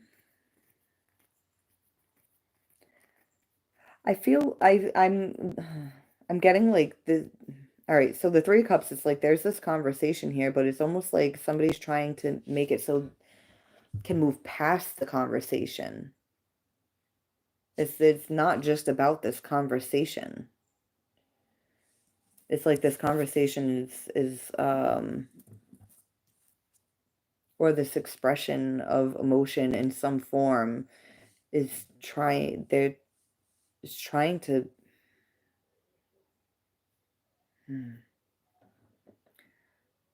voodoo dolls are not just for damage. I use them to channel ABD direct energy. Scroll up. I'm not my body. I'm not even my mind. It was a third party situation. They decided to go with their karma. Because they're fucking stupid, but you know what? Let them have their karma because they always come back. Oh my god! You guys want to hear something? Did I tell you guys what happened to Situationship, dude? I shouldn't laugh at it because it's not funny.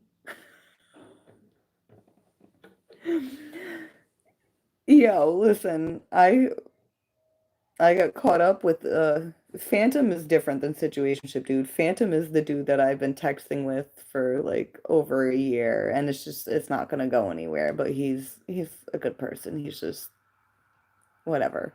Um, but before him, I got wrapped up in a situationship I didn't even want to be in with a dismissive avoidant with narcissistic tendencies. This fucking guy came back around not too long ago, was trying to get me to cheat, was trying to get me to sleep with him. He wanted to cheat on the girl that he made me feel like I was delusional over. Because he ended up in a relationship with her, and then he was with her for a year, and then all of a sudden he comes back around. Oh, he's been thinking about me, he misses me, blah blah blah. Suck a dick, right? um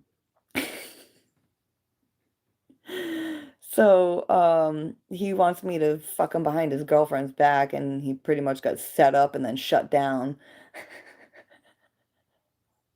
And then she found out he was a liar and cheater, and then they broke up, but then they got back together. Well, guess what? He should have fucking left her alone. You want to be a piece of shit? Just stay single. Leave the good women of this planet alone. I honestly think that's why what happened to him, because like the universe has been trying to tell this dude for a while, like, face your trauma, fix your shit, heal, stop dragging on other people down with you, and he's not listening. So you know what the universe did? Hit him in the face with a fucking deer. When I ever got the message, like, did you hear what happened? I'm like, no, I don't talk to him. Why? What happened?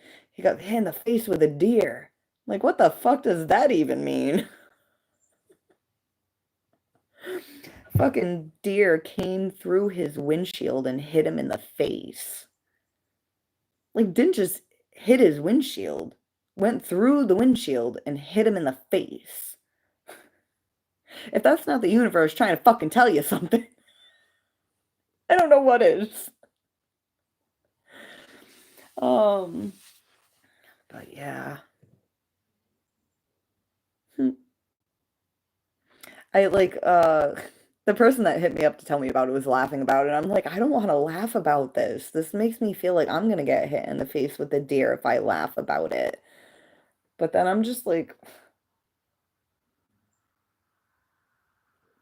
the shit he pulled with me when I was involved with him, then the shit he pulled when he tried to come back around, I have earned the right to laugh at that.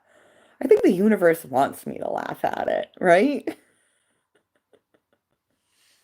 Uh, I've been doing some infiltrating practices in the dark arts. I'm working towards emotional dimensional projection. What do you mean? Tom, I gotta talk to you on the phone one day because I have like all kinds of questions. I thought you weren't superstitious. What do you mean? Why? What did I say? Searching the deep realms is what makes life rich. Oh, yeah. The deeper, the better. I should have been a guy. I would have been such a pervert. I'm strong right now. My messages are coming sooner than usual. I will ask my guides to slow down the whispers. I'm wearing lunch meat, thinly sliced. Does the lunch meat help you tune in, Tom?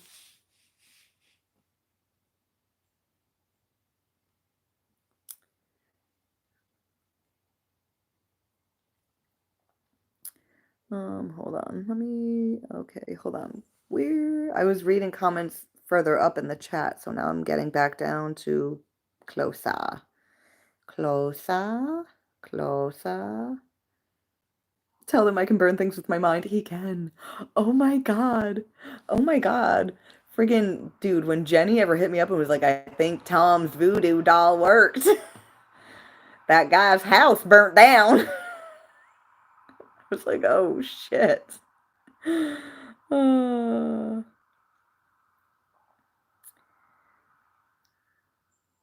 damn girl, you want to sit on my face? No, thank you. It makes me laugh when they are begging back to LOL. This was my situationship, but with love involved. LOL. What's your type? An alien. I'm all done with humans. I've had enough of you guys. We can be like cool on here, but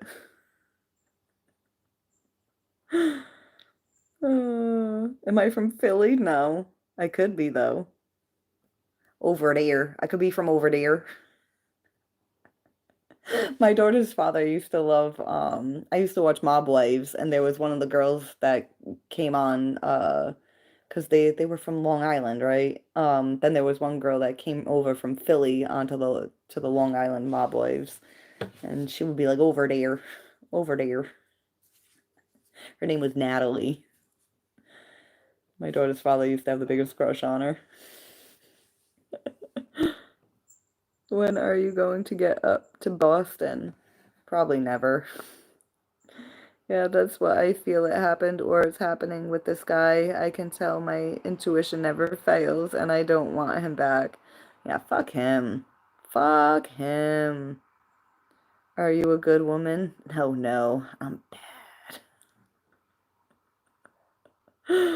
Literally? Wait, what were you saying literally to? That fake laugh lets me know who's the real problem. You weird just for thinking that's funny. Thinking what's funny? I don't know when I was laughing and what I was laughing at. That's the only thing that sucks about reading the chat is I'm like, shit, what are they saying that to? Yeah, God has it ways of showing them. Yeah, no, you know what's crazy is situationship, dude. I had a dream about a girl. I was like chilling in her apartment with her and she was chill. I was like, oh, I like this girl. And then suddenly situationship dude was there and the energy got weird. And I was like, wait, you guys have slept together? And she was like, yeah, it's not a big deal and blah blah blah. And then he was hooking up with that girl and I was like, oh, that's why I had that dream. Motherfucker. Try to lie, try to deceive me. That's okay. I'll find out one way or another.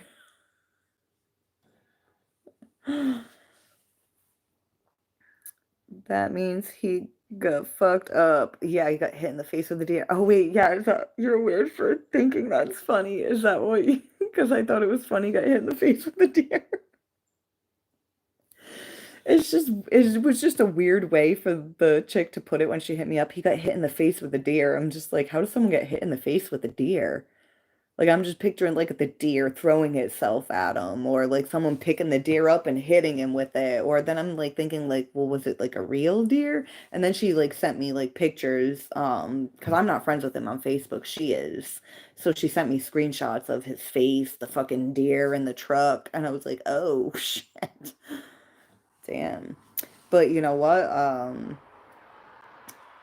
A couple years prior, the same time, it was July 26th when I received the message about him getting hit in the face with a deer. And 2 years prior, on July 26th, he was riding his motorcycle and got hit by a fucking car. And that was around the time that he was trying to go fucking chase after that other girl behind my back and then act like that's not what he was doing. So I feel like the universe keeps getting him in these vehicular accidents to try to like get him to like slow down and pay attention to something in life. And I don't think he's catching on.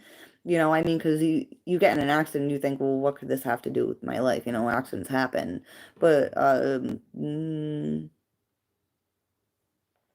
I think it's safe to say at this point, with what I've been observing throughout my life and throughout, like, since I've consciously been on this spiritual journey and I've really been paying attention to how things happen for people, I believe we manifest accidents into our lives for a reason. And we may not know why. I mean, sometimes we manifest it in just because of shit, but sometimes accidents are meant to happen. Sometimes it's not us like really manifesting it in. Sometimes it's something we agreed to. Um Now, karma. People are always like, "Oh, karma's a bitch." Well, karma's not really a bitch. Karma's just the laws of the universe. It's energy balancing itself out. Karma's not actually trying to hurt anybody. It's trying to bring things into balance. Um and I believe in soul contracts. I believe in reincarnation. I believe that, like my older sister, she's crippled in a nursing home. She was a really shitty person her whole life, but I almost feel like her ending up in the condition that she is, I feel like that was going to happen to her no matter what. No matter what. And I feel like it's helping her balance out a lot of karma that she built up in this lifetime and other lifetimes. This is like a lifetime where she's gonna, yes, be suffering, but it's balancing out the energies that she's been carrying and projecting. Now people are like, why would you want to incarnate to suffer? Because beyond the human mind and the human understanding, like I said, karma isn't about good or bad, getting back at people. It's just about bringing the energy into balance. That's what it's doing. It's not punishing anyone. Karma isn't about punishment. It's about balance. Um, Me and her spiritually banged hard. She defended me, encouraged me, listened. She was a stand-up gal. Who, me? I love you, Tom.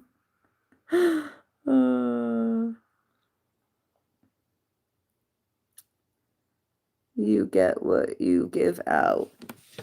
Yeah, but see, here's the thing. Sometimes we don't remember what we give out. Sometimes we don't even realize what we're giving out. Sometimes we don't realize we're even projecting. Um,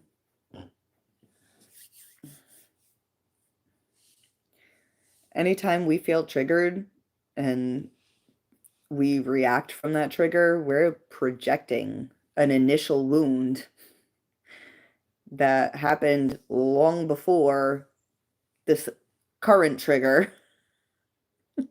It's like we have a wound, it goes unhealed, and then every once in a while, when a certain stimuli comes along, it reawakens that wound, and it's like, well, motherfucker, who disturbed me from my slumber?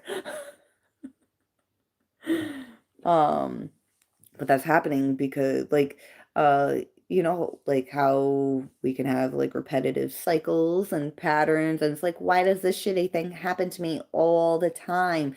It's trying to wake you up to a pattern or wound that you have been ignoring. Well, not consciously ignoring, but there's something that needs to be shifted within in order for things in the outer world to shift. Oh yeah, back to reading these cards. Was I done reading this? Because I didn't finish reading about like the Four of Cups, the Two of Pentacles. I'm doing terrible with this card reading because I'm all over the place. Let me go back to it. Uh, hmm.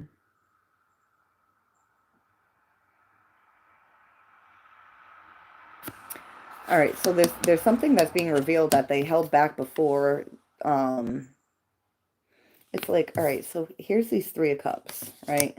And the Three Cups are in front of him, but there's just this one cup. This one cup.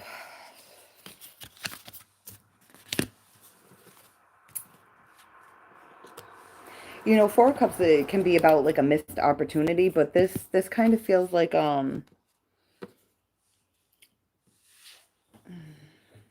it's not necessarily like an opportunity that they didn't go after. It's something that they didn't share. It's something that they held back.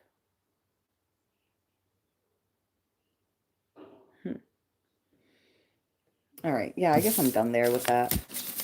Let me catch up with these comments.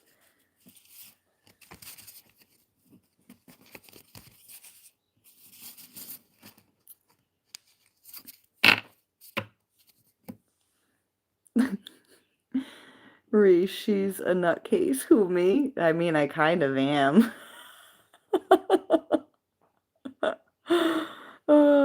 Think so? Keep thinking. I mean, we don't want him to hurt himself. When that deer hit him in the face, he came to know something about how he made you feel. Yeah. Yeah. Oh, man. It's so funny. It's like... It's like, dude doesn't even know his friends are hitting me up to laugh that he got hit in the face with a deer. I mean, it's like they're my friend too, but... Oh, man. Dark arts, what shit you chatting about? Tune into what dark shit? Pain, trauma, chaos. You need to get set up with StreamYard so you can have people call in and chat.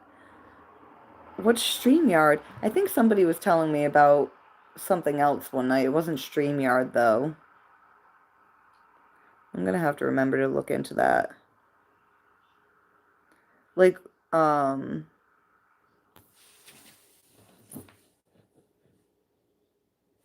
don't know. How does that work? Tell me, Eric.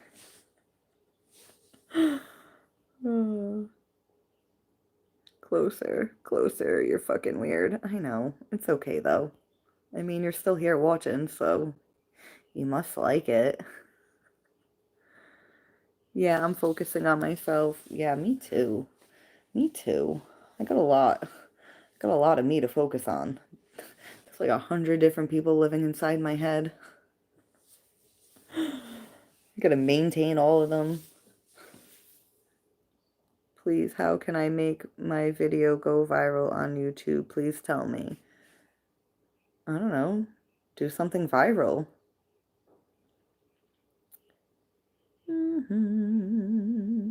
Ma'am, you need to zip that shirt up. I'm being distracted. You're being distracted. Damn. By barely there cleavage that's hiding in my hoodie. Well, sometimes it does go up to my neck a little bit, but I can't help it. I got fat. Leave me alone. About the man that nearly got killed. Dude. I can laugh at it. He's fine. His face is just fucked up. Oh, man.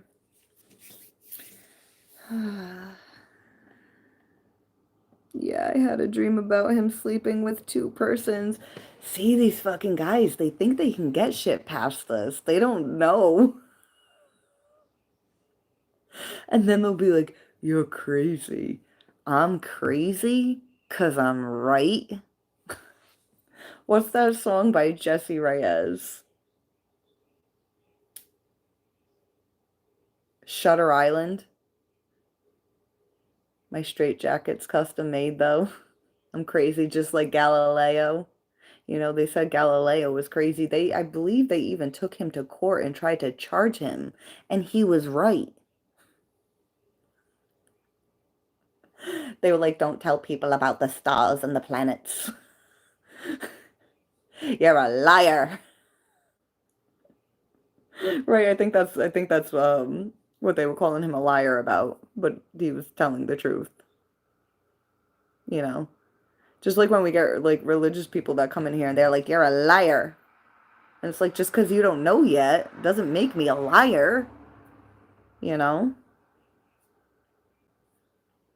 For all these religious people know, like someday you guys could all find out that a lot of shit I said is right. I mean, I could be wrong too. That's a possibility, you know, just as much as the Bible being wrong could be a possibility. Oh man. Uh, I don't think the Bible's necessarily wrong. I don't think it's, I don't think it's all it's cracked up to be. Just like life on planet Earth. Hmm.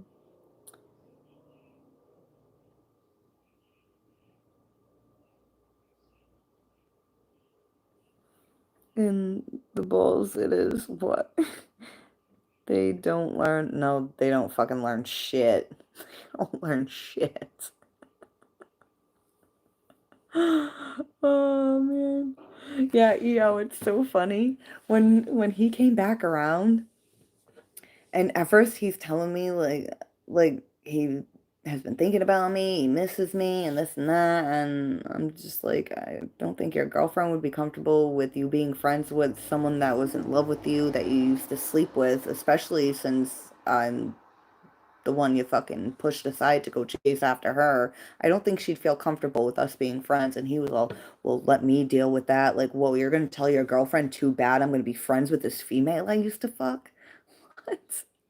What a douchebag. I'm so glad I didn't end up in a relationship with him because he was all like, I'm a good man and I treat women good. I'm like, no, you suck. You treat women bad and then try to put it on them like they did something wrong. The only thing that they did wrong was fucking trust you. But anyways, so he comes back, he's saying all this and that, and I'm just like, whatever. And at first I was like, fuck off. Um, but then I did end up talking to him again, and then I did see him in person for like 5 minutes, and it was like awesome to see him and feel nothing. You know, like when you felt so much for somebody, and then like in the future you see them and you feel nothing, and you're like, oh God, God, good God. Good God, I don't feel nothing for this fucking degenerate reject anymore. The fact that someone of my fucking all this even gave him a second of my fucking time, that was a privilege and a blessing to him. And he didn't just mishandle it. Fucking fuck him. Anyways, but I got him good, EO. You ready?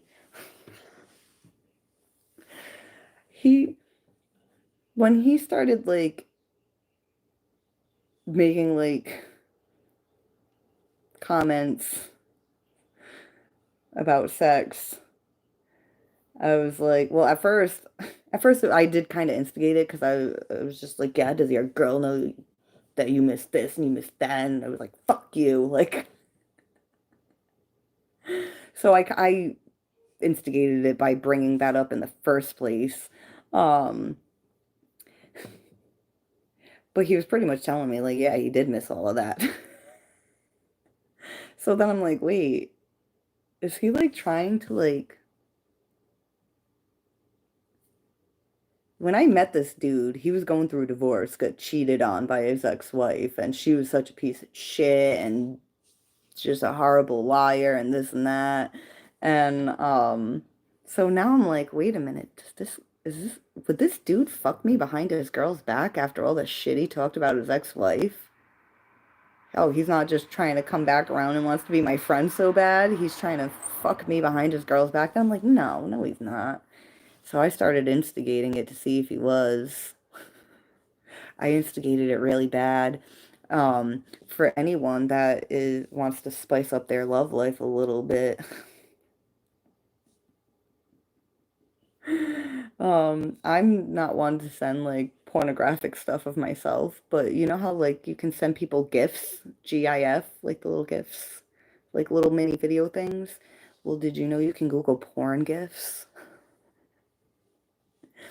I Googled like 100 of them that day, and I sent him one after another of all these dirty, nasty things.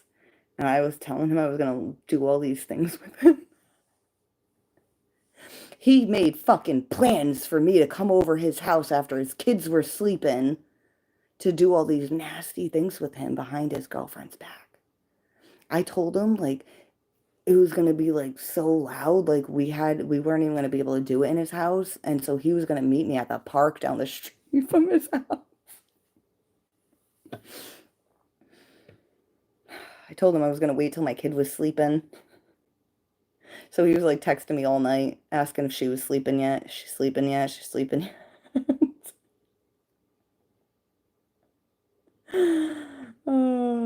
I had him like ready to go all fucking day long, all night until I was like, oh, my kid's sleeping. And then I just stopped answering him. Then he's calling my phone, texting me, did you fall asleep? Are you coming? Like, no, motherfucker, I'm not coming, and neither are you. You piece of shit.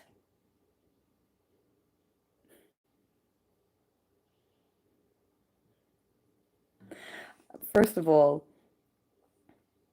you fucked me over. You fucking discarded me like I was nothing. And then you tried to flip it on me like I did something wrong to you, just so you could not feel guilty when you fucking chased after that broad. So I'm not gonna fuck you just off of that. And then also, I'm not gonna sleep with somebody that's in a fucking relationship. And I'm also, even if you weren't in a relationship, if you are the kind of person that's a cheater, and I'm aware of that, I don't want to touch your penis. It's gross and dirty and disgusting. If anything, it should be in a clinic, not in me. So, what the fuck? But anyways, had him rock hard all day, turned him down. Well, didn't turn him down, blew him off, and then blocked him for a couple days, then unblocked him so I could scold him and tell him what a dick he is and that he should do better and that I hope he learns something from all of this. Oh, I hope you enjoyed my little story, EO. He probably didn't learn anything still because his girlfriend, I don't know if she saw my messages or if it was another girl that he was talking to, but she caught him around that time and broke up with him. So it all blew up in his face. And I had told him you should just do the right thing and leave the chick alone instead of continuing to hurt her. But he's so fucking selfish that he's putting what he needs and what he wants before what she needs and what she deserves. Because if you really fucking loved her and you were going to cheat on her and fucking hurt her, you would leave her alone. But you don't love her. You only love your fucking self. Actually, barely.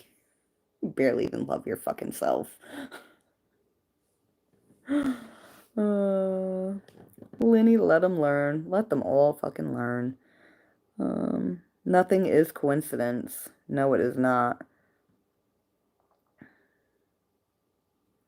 I manifest $10 million into my bank account. Ugh, I'm gonna do that. Karma is justice only. Justice, I mean, scales, the scales of justice, you know, karma is bringing things into balance, whether good or bad. What comes around goes around. Yeah, and sometimes it's a fucking deer to the face. Shit.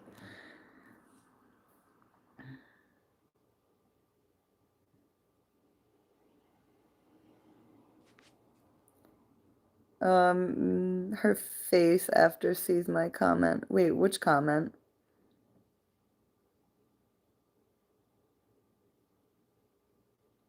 I don't know which comment you're talking about. It says you retracted one. Maybe it was that one. I gotta get glasses. It's so hard to see. Yeah, projections are the worst too when it's on us. Yeah. Uh, Yeah, when I confronted Situationship dude about that chick, when I had been watching him chase after her on social media for months before I even said anything. So I already knew. I already knew. I watched him calling her babe on social media. I watched her telling him how fucking handsome he is. And so when I confronted him about her and he acted like he didn't know what I was talking about and then told me that I was gossiping with people that his ex-wife gossips with, it's like, whoa, whoa, whoa, whoa. You've been hanging out with me all this fucking time and that's what you get from me? Then I'm gonna go talk to your fucking ex-wife or people she knows and talk about you? That's what you fucking think of me? Shit. But whatever, now I'm on YouTube talking shit about him, but he fucking deserves it. I'll tell him I told him I talk about him on YouTube. I've told him I talk shit about him. So it's like, dude, if I was talking about you and gossiping, you would know, because I would fucking tell you. And then he's like, you don't even have the decency to tell me who's saying what about me. It's like, nobody's even talking about you, you fucking moron. You're blowing up your own spot, you idiot. And then you're showing me what a lying piece of shit you are by, one, not owning up to it, but two, also trying to deflect and flip it like I'm doing something wrong. You're a real piece of fucking work. These men. These men. Yeah, and then like after like all that, and even when he came back around, he still to this day will say how he was so honest with me.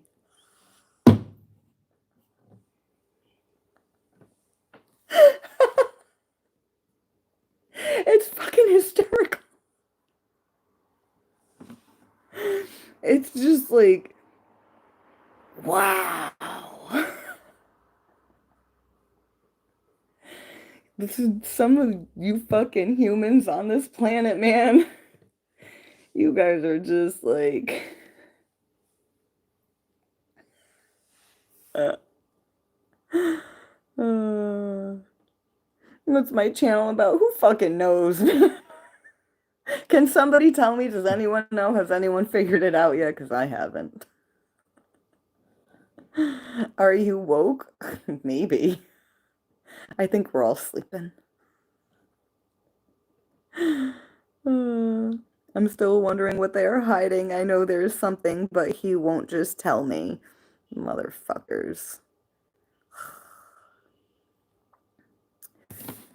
You know what we need to do, though? We don't need to find new men right now. We need to heal whatever is in us that attracts these fucktards. Because once we heal that and we shift the frequency, We'll attract a different type of man, better ones, but we'll still get some fucktards to test us to see if we've really leveled up or not. You know, think about like all the red flags, all the signs. You'll notice them sooner every time you deal with one of these fuckos. Uh, uh, you drunk? No. I am very sober. It's like you can let people come backstage with you. It's like Zoom for your tube. Oh my God. What is it called again? I'm gonna have to write it down. What is it called again, Eric? Shit. Because I don't know where in the chat it is. I would have to scroll a whole lot. If you are still here, I wouldn't mind typing it again so I can write it with my orange marker on this piece of paper. I should have made a note of it the first time, but I'm fucking stupid. Oh, would you order something?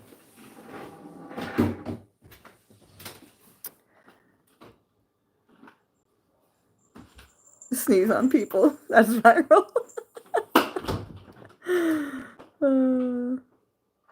Jerk, it was on, wax off. 100 people who have that many people in their head.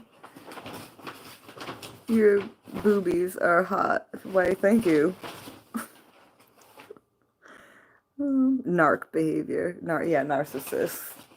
Narcissist. But you know what?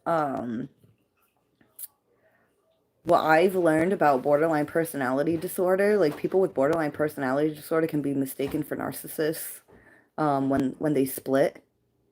Because when people with borderline personality disorder split, like they see things as either all bad or all good, and it's a person that they're thinking about, someone that they thought was great. 1 second, suddenly all they see is all the bad in them until they pull themselves out of the trigger, and then they can think normal again. But when they're stuck in that all bad, the things that can come out of the mouth, like, you guys see me on here and you're like, oh, she's so nice. I get shitty with people sometimes, but like, you guys haven't, I'm like, you're not really gonna see like my vicious side. I'm not, why would I do that on here? And I don't even want to do that in real life. But sometimes, like, when it happens, I'm just like, oh my God, that was a monster. Who was just speaking? It's like Satan crawled up from the bowels of hell and just came out of my mouth. Oh man. And then also, people with a dismissive avoidant and sometimes even a fearful avoidant attachment style can come off as narcissistic. That's why I said narcissistic tendencies with Situationship dude, because he wasn't a full-on narcissist. Like he didn't have like a, what is it, NPD, narcissistic personality disorder.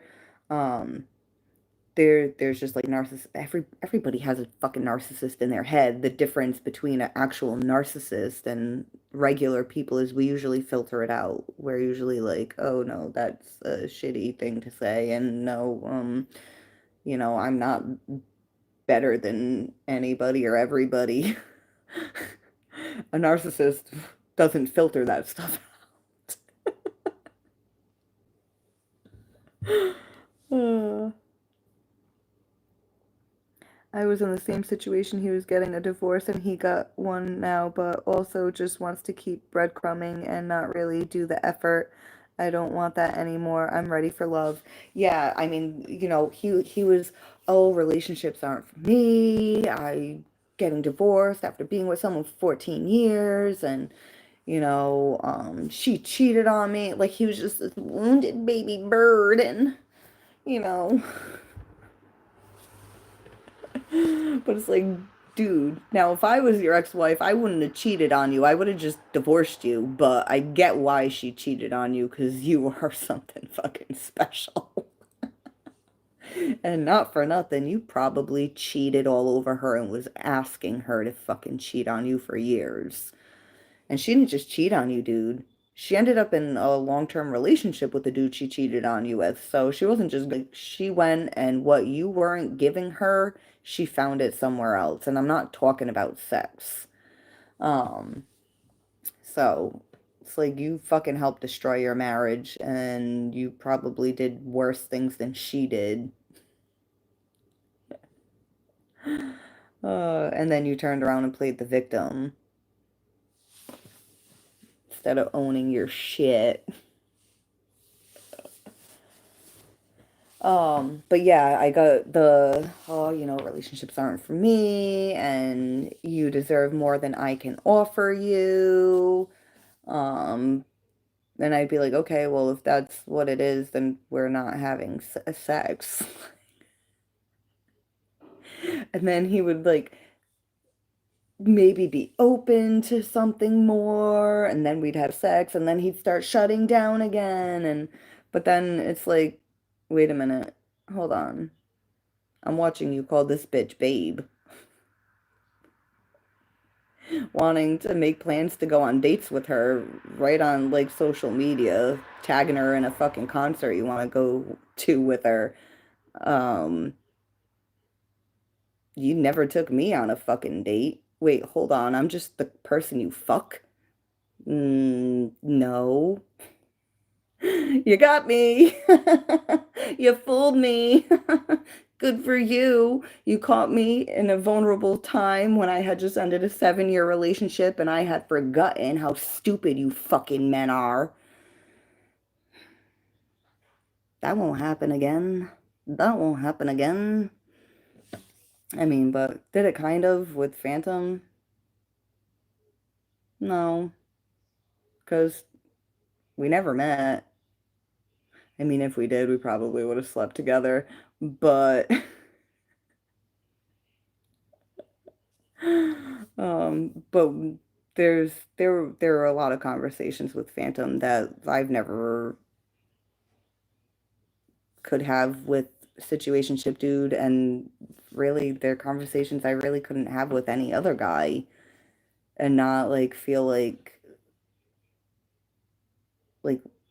weird about it after, or like I was being judged with Phantom. Like I never feel judged by him. Um, he's always like caring and understanding, and it's like this is weird. But he's also a hermit that's never gonna leave his shell. So enjoy your shell all alone. I would have came and crawled in it with you sometimes. I don't want to be in your shell with you all the time. I got kids and shit. I got shit to do, bro. Ugh. I just want to come cuddle. Make sweet passionate love to you sometimes. But whatever. Yeah, I think the next being I talk to is not going to be human. It's going to be an alien. Probably a purple one. Purple alien. Yeah, I'm feeling a purple one.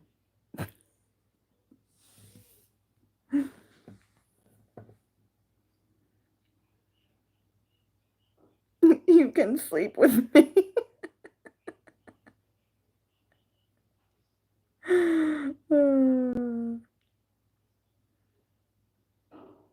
He sounds like he was a rebound. It was bound to end badly. Yeah, you're beautiful.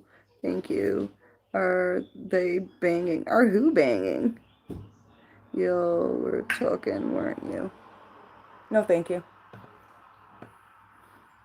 Love yourself before trying to love someone else. Yeah, exactly. Yeah, after I got out of that fuckery with him, like even when I met Phantom, like I put off meeting Phantom. The first 10 months we were texting, like I didn't want to meet him. Like I did, but I was like, I'm just trying to heal from this fuckery. Oh man. So I think I left the dude in his head way too fucking long. My son's jumping behind me to get the cat. Yeah, I think I left the dude in his head too long. And then I think it just made it more scary to meet me. But like now at this point, like I'm like letting go. Like if he hit me up and was like, you know what, let's just meet, I'd probably be like, no.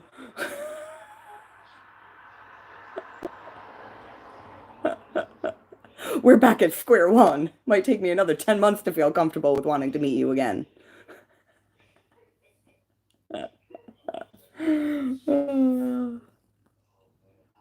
Women love to gossip and talk. And talk. Did you know? You can Google it. Statistics show that men actually gossip more than women. You'd be so fun to drink with. Did you see my live stream when I was drinking at the bar? Were you there that night, Eric? Dude, you date boys, not real men. There's real men on the planet. Where are they? I think they're extinct. Either that or they're going extinct. Yeah, I'm still wondering with new people if they are real or not. Yeah, people are stupid. Nobody's fucking real. Half of the people on this planet aren't even real people. They're just NPCs. Just here to fill some voids for the other real people that are here. StreamYard, that's what it was.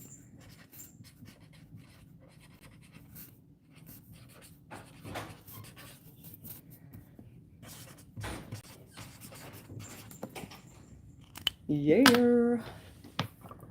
My girl is a fearful avoidant, I think. Good luck with that. Well, what? Oh, Jesus Christ. Just take one of my pillows for now. No, I want a pillowcase. I won't have. Well, wait till I'm done live streaming because I'm not going to look for a pillowcase right now. Really? Yeah.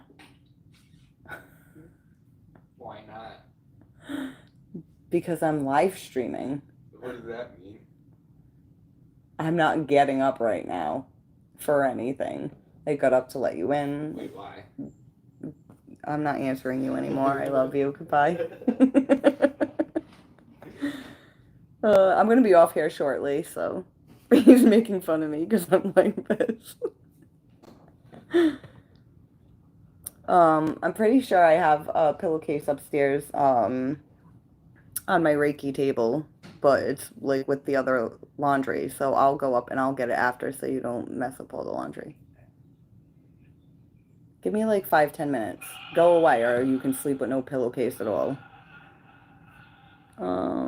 Honestly, I live with me 24/7. I want to level up and get along with me better. No. Whistling in men I can get along with better is a bonus because water does seek its own level. She pulled back on a random day telling me she needs space. Yeah, well, for a fearful avoidant, they both crave closeness, but they also fear it because once upon a time, could be a mom, dad, some caregiver that was supposed to provide safety and security caused fear. You know, like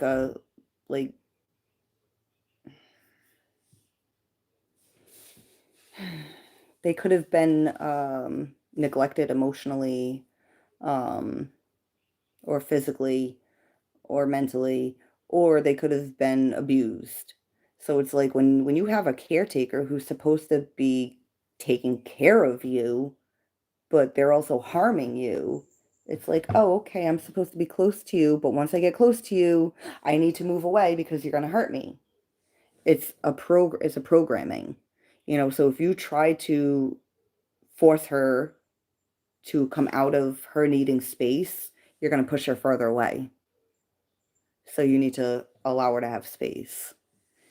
And from my understanding, the pattern is it can be days, weeks, or months that they need space.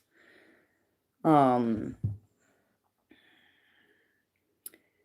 then it keeps happening though. You know, anytime they get to a certain point of closeness that triggers that, okay, something unsafe follows this closeness, that's when they're going to pull back. You need to allow them that space and but at the same time have to also set like proper like boundaries of like, hey, like I'm, you know, when she comes back around and is more like open again, like, hey, I'm okay with you having space when you need space because I understand this about you. Like, hey, let's talk about, you know, what makes you feel like you have to pull back. If you're not comfortable talking about, that's fine. I understand. But you know, there's got to be like some boundaries, you know, like to just completely disappear every time you're triggered, that's making me feel some type of way, you know? So it all depends on the approach and when you approach in order to have those kinds of conversations. Um, you have to be good at reading energy and reading people, or at least her. Be good at reading her. Because like it'll come out of nowhere because the fearful avoidance or even dismissive avoidance, they won't say anything. Like if you're doing something that's making them feel like triggered in some way to the point where they're suddenly gonna be like, I need space, back up. They're not gonna say anything. They weren't taught to speak up on those things. They were taught to not and just keep rolling with the punches, you know? Um People test the light and don't know the dark side. I was mirroring him. I'm an empath, but come as avoidant too, because sometimes it's just too much. Yeah. Yeah. Empaths, we tend to do that. We tend to mirror. I mean, everyone's a mirror in a sense, but empaths, we will pick up on the energy and reflect it back to you. And people usually don't realize we're reflecting their own energy back to them. It's like, oh, I matched your energy for you. You don't like it. It's uncomfortable. Well, that's kind of how it feels for me. Hmm.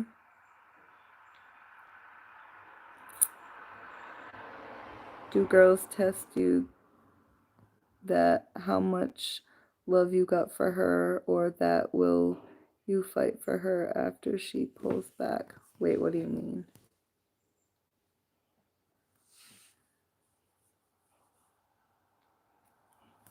Like, is it like a is it a test of her pulling back?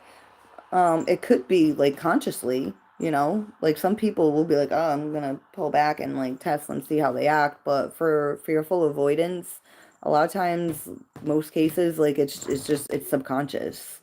They don't even like real like they might feel something like bubbling under the surface, and then they're like, "Meh." You know, it's like a knee-jerk reaction. That's incredible that you were with a married guy. Oh no, I was never with a married guy. He was going through a divorce when we met, but he was officially divorced by the time we ever slept together. Yeah, he was telling me that same stuff and telling me that even if we knew somebody else, he would still love me and never met someone like me. Oh, did you get the no one's ever gotten as close to me as you have? It's like, is that something you guys fucking say to everybody? Is that something like that you guys say to everybody? I feel like all guys say that to me. No one's ever gotten as close to me as you have. Really? Situationship dude said that to me. Then Phantom said that to me. I'm like, huh, Phantom, stop saying things that Situationship dude said. The only difference between him and Situationship dude is he'll fucking tell me the brutal, honest truth, whether I want to hear it or not. Situationship dude will fucking lie, deflect, and then fucking blame shift. Um, um, He said he still loved me and never met someone like me, but still won't make the effort to be really with me. LOL. Yeah, when Situationship dude came back around, he told me that he admitted that he did love me and that he felt like he didn't deserve me, and that was one of the reasons that he pushed me away. Well, here's the thing. They could really feel that way, like she's too good for me. Um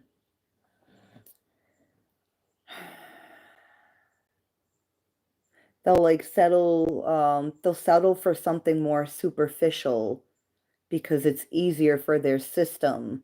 You know, it's like people like us are a threat to the system for people like that.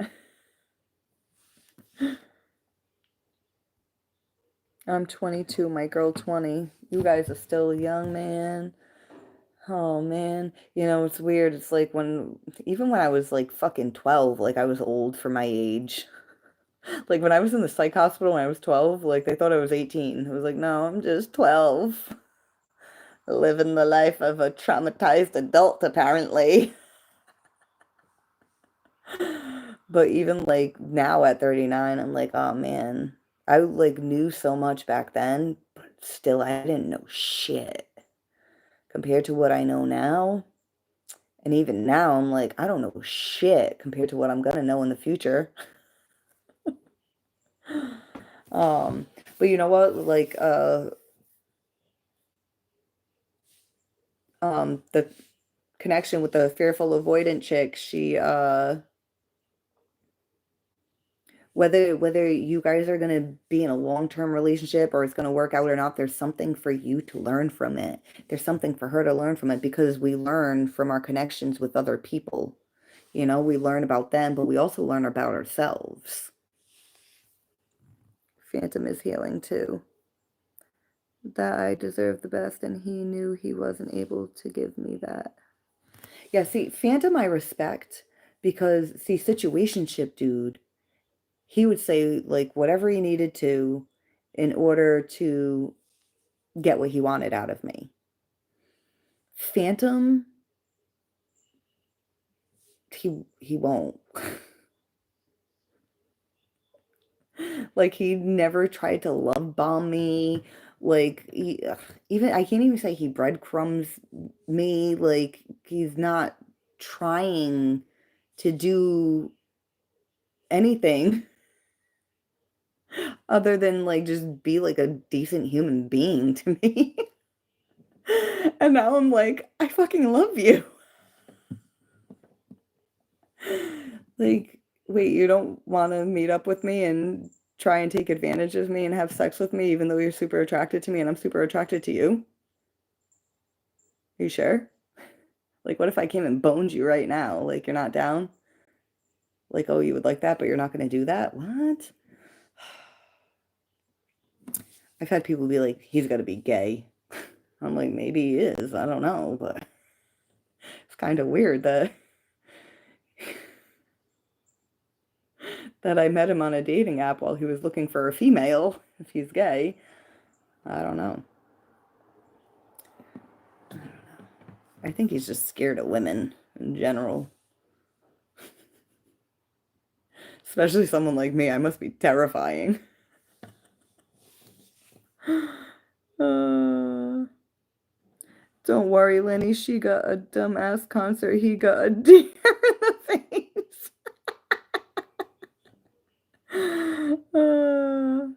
He should have met you. Who, Phantom? He would have had a good time. Even if we didn't have sex, he would have had a good time. We would have had fun. We would have talked about all kinds of stuff. All kinds of stuff that I can't talk about with other people. I mean, I can, but like they don't know what I'm talking about. He does. Like even early, I was telling everybody, "Oh, you guys, if you want to check out the podcast, like you can that I was talking about, you can go to like Godspeak speek.com with the Greek and the Arkan, and they talk about all kinds of cool stuff. Um, I don't know anybody else that listens to that stuff except him. So I'm like, shit, I'm listening to the stuff. I'm like, I want to conversate about some of these things. Uh, Oh, Lord. I can't take you, Jesus people. You know what? I think Jesus is sick of all the Jesus people too. Jesus is like, what the fuck, y'all? My phone's gonna die. I gotta get off of here. Rebounds never work, but that dude was clearly just trying to get his cake and ice cream too. Yeah, he was. Fucking piece of shit. Um, Tonight is young. Uh, I love you, Katie. Thank you. How presumptuous of you to announce the chat repent star to put your faith in Jesus Christ if you have no idea how many Christians are here. I seen you. I seen you at the bar. Oh, you seen me at the bar? Did you know that 72.5% of statistics are made up on the spot? Can you open your hair? I don't know. My B-day's in 3 days. Happy early birthday. What's up from Tennessee? What is up? I was working but saw the aftermath when you were in the car after you got back. Wait, what are you talking about? My phone's gonna fucking die. How far behind am I in the chat? How far behind? Hold on. Let's scroll. Oh, yeah, that's not too bad.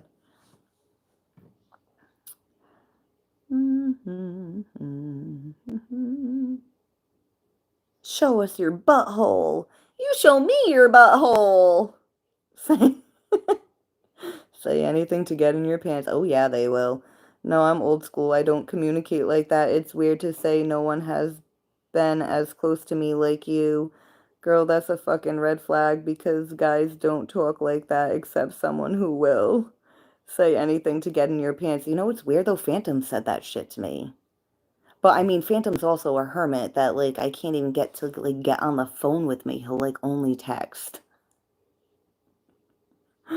So, you know, like conversations that we've had, like, um, I can see why other people wouldn't know these things about him. Because a lot of stuff like that, me and him like talk about, people think like we're weird. Uh,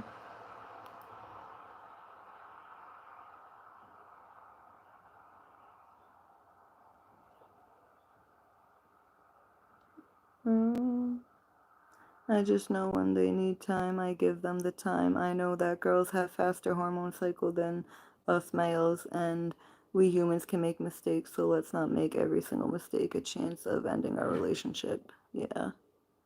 Lindsay, you need to get monetized so I can buy you a drink, girl. You deserve one. Well, shit, maybe I'll be monetized after tonight. It depends. I think I need like 200 more watch time hours.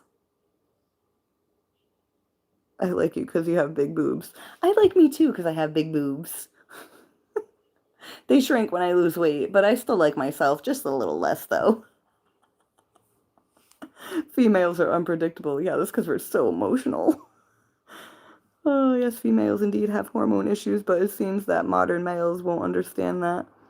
Well, shit, I mean, you guys get your testosterone fucked up. I have a friend that has Klinefelters, so his body doesn't produce testosterone naturally. And that fucks you guys up, man. Having not enough testosterone or having too much testosterone. Too much testosterone, you guys are fucking psycho. uh,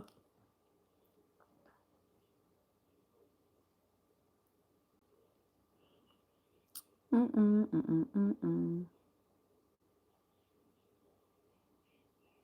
All right, I gotta get off of here before my phone dies, and then I gotta go find a pillowcase for my son.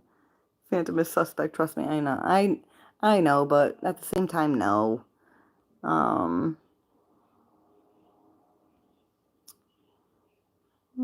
that's a red flag for sure. Yeah, he's got I got red flags too, though. We all got red flags, guys. It's just, do your red flags line up with my red flags? Because if so, they can be friends. Oh, man. But I'm gonna get off of here, guys. I gotta go find a fucking pillowcase at whatever time in the morning it is. What time is it right now? It's 2:30 in the morning, and my phone's at 2%. So I gotta show me the money for Lenny. I love you guys. I'm glad I came on tonight. I'm sorry I haven't been on sooner. I almost went on the other night. But then I was just like, I just don't have it in me to even fucking talk. If talking wasn't part of what I need to be doing on here, it would make it easier. But I love you guys. Thank you to everyone that tuned in. And I'll see you guys soon. I'm gonna try to be on sooner than a couple weeks. But bye guys.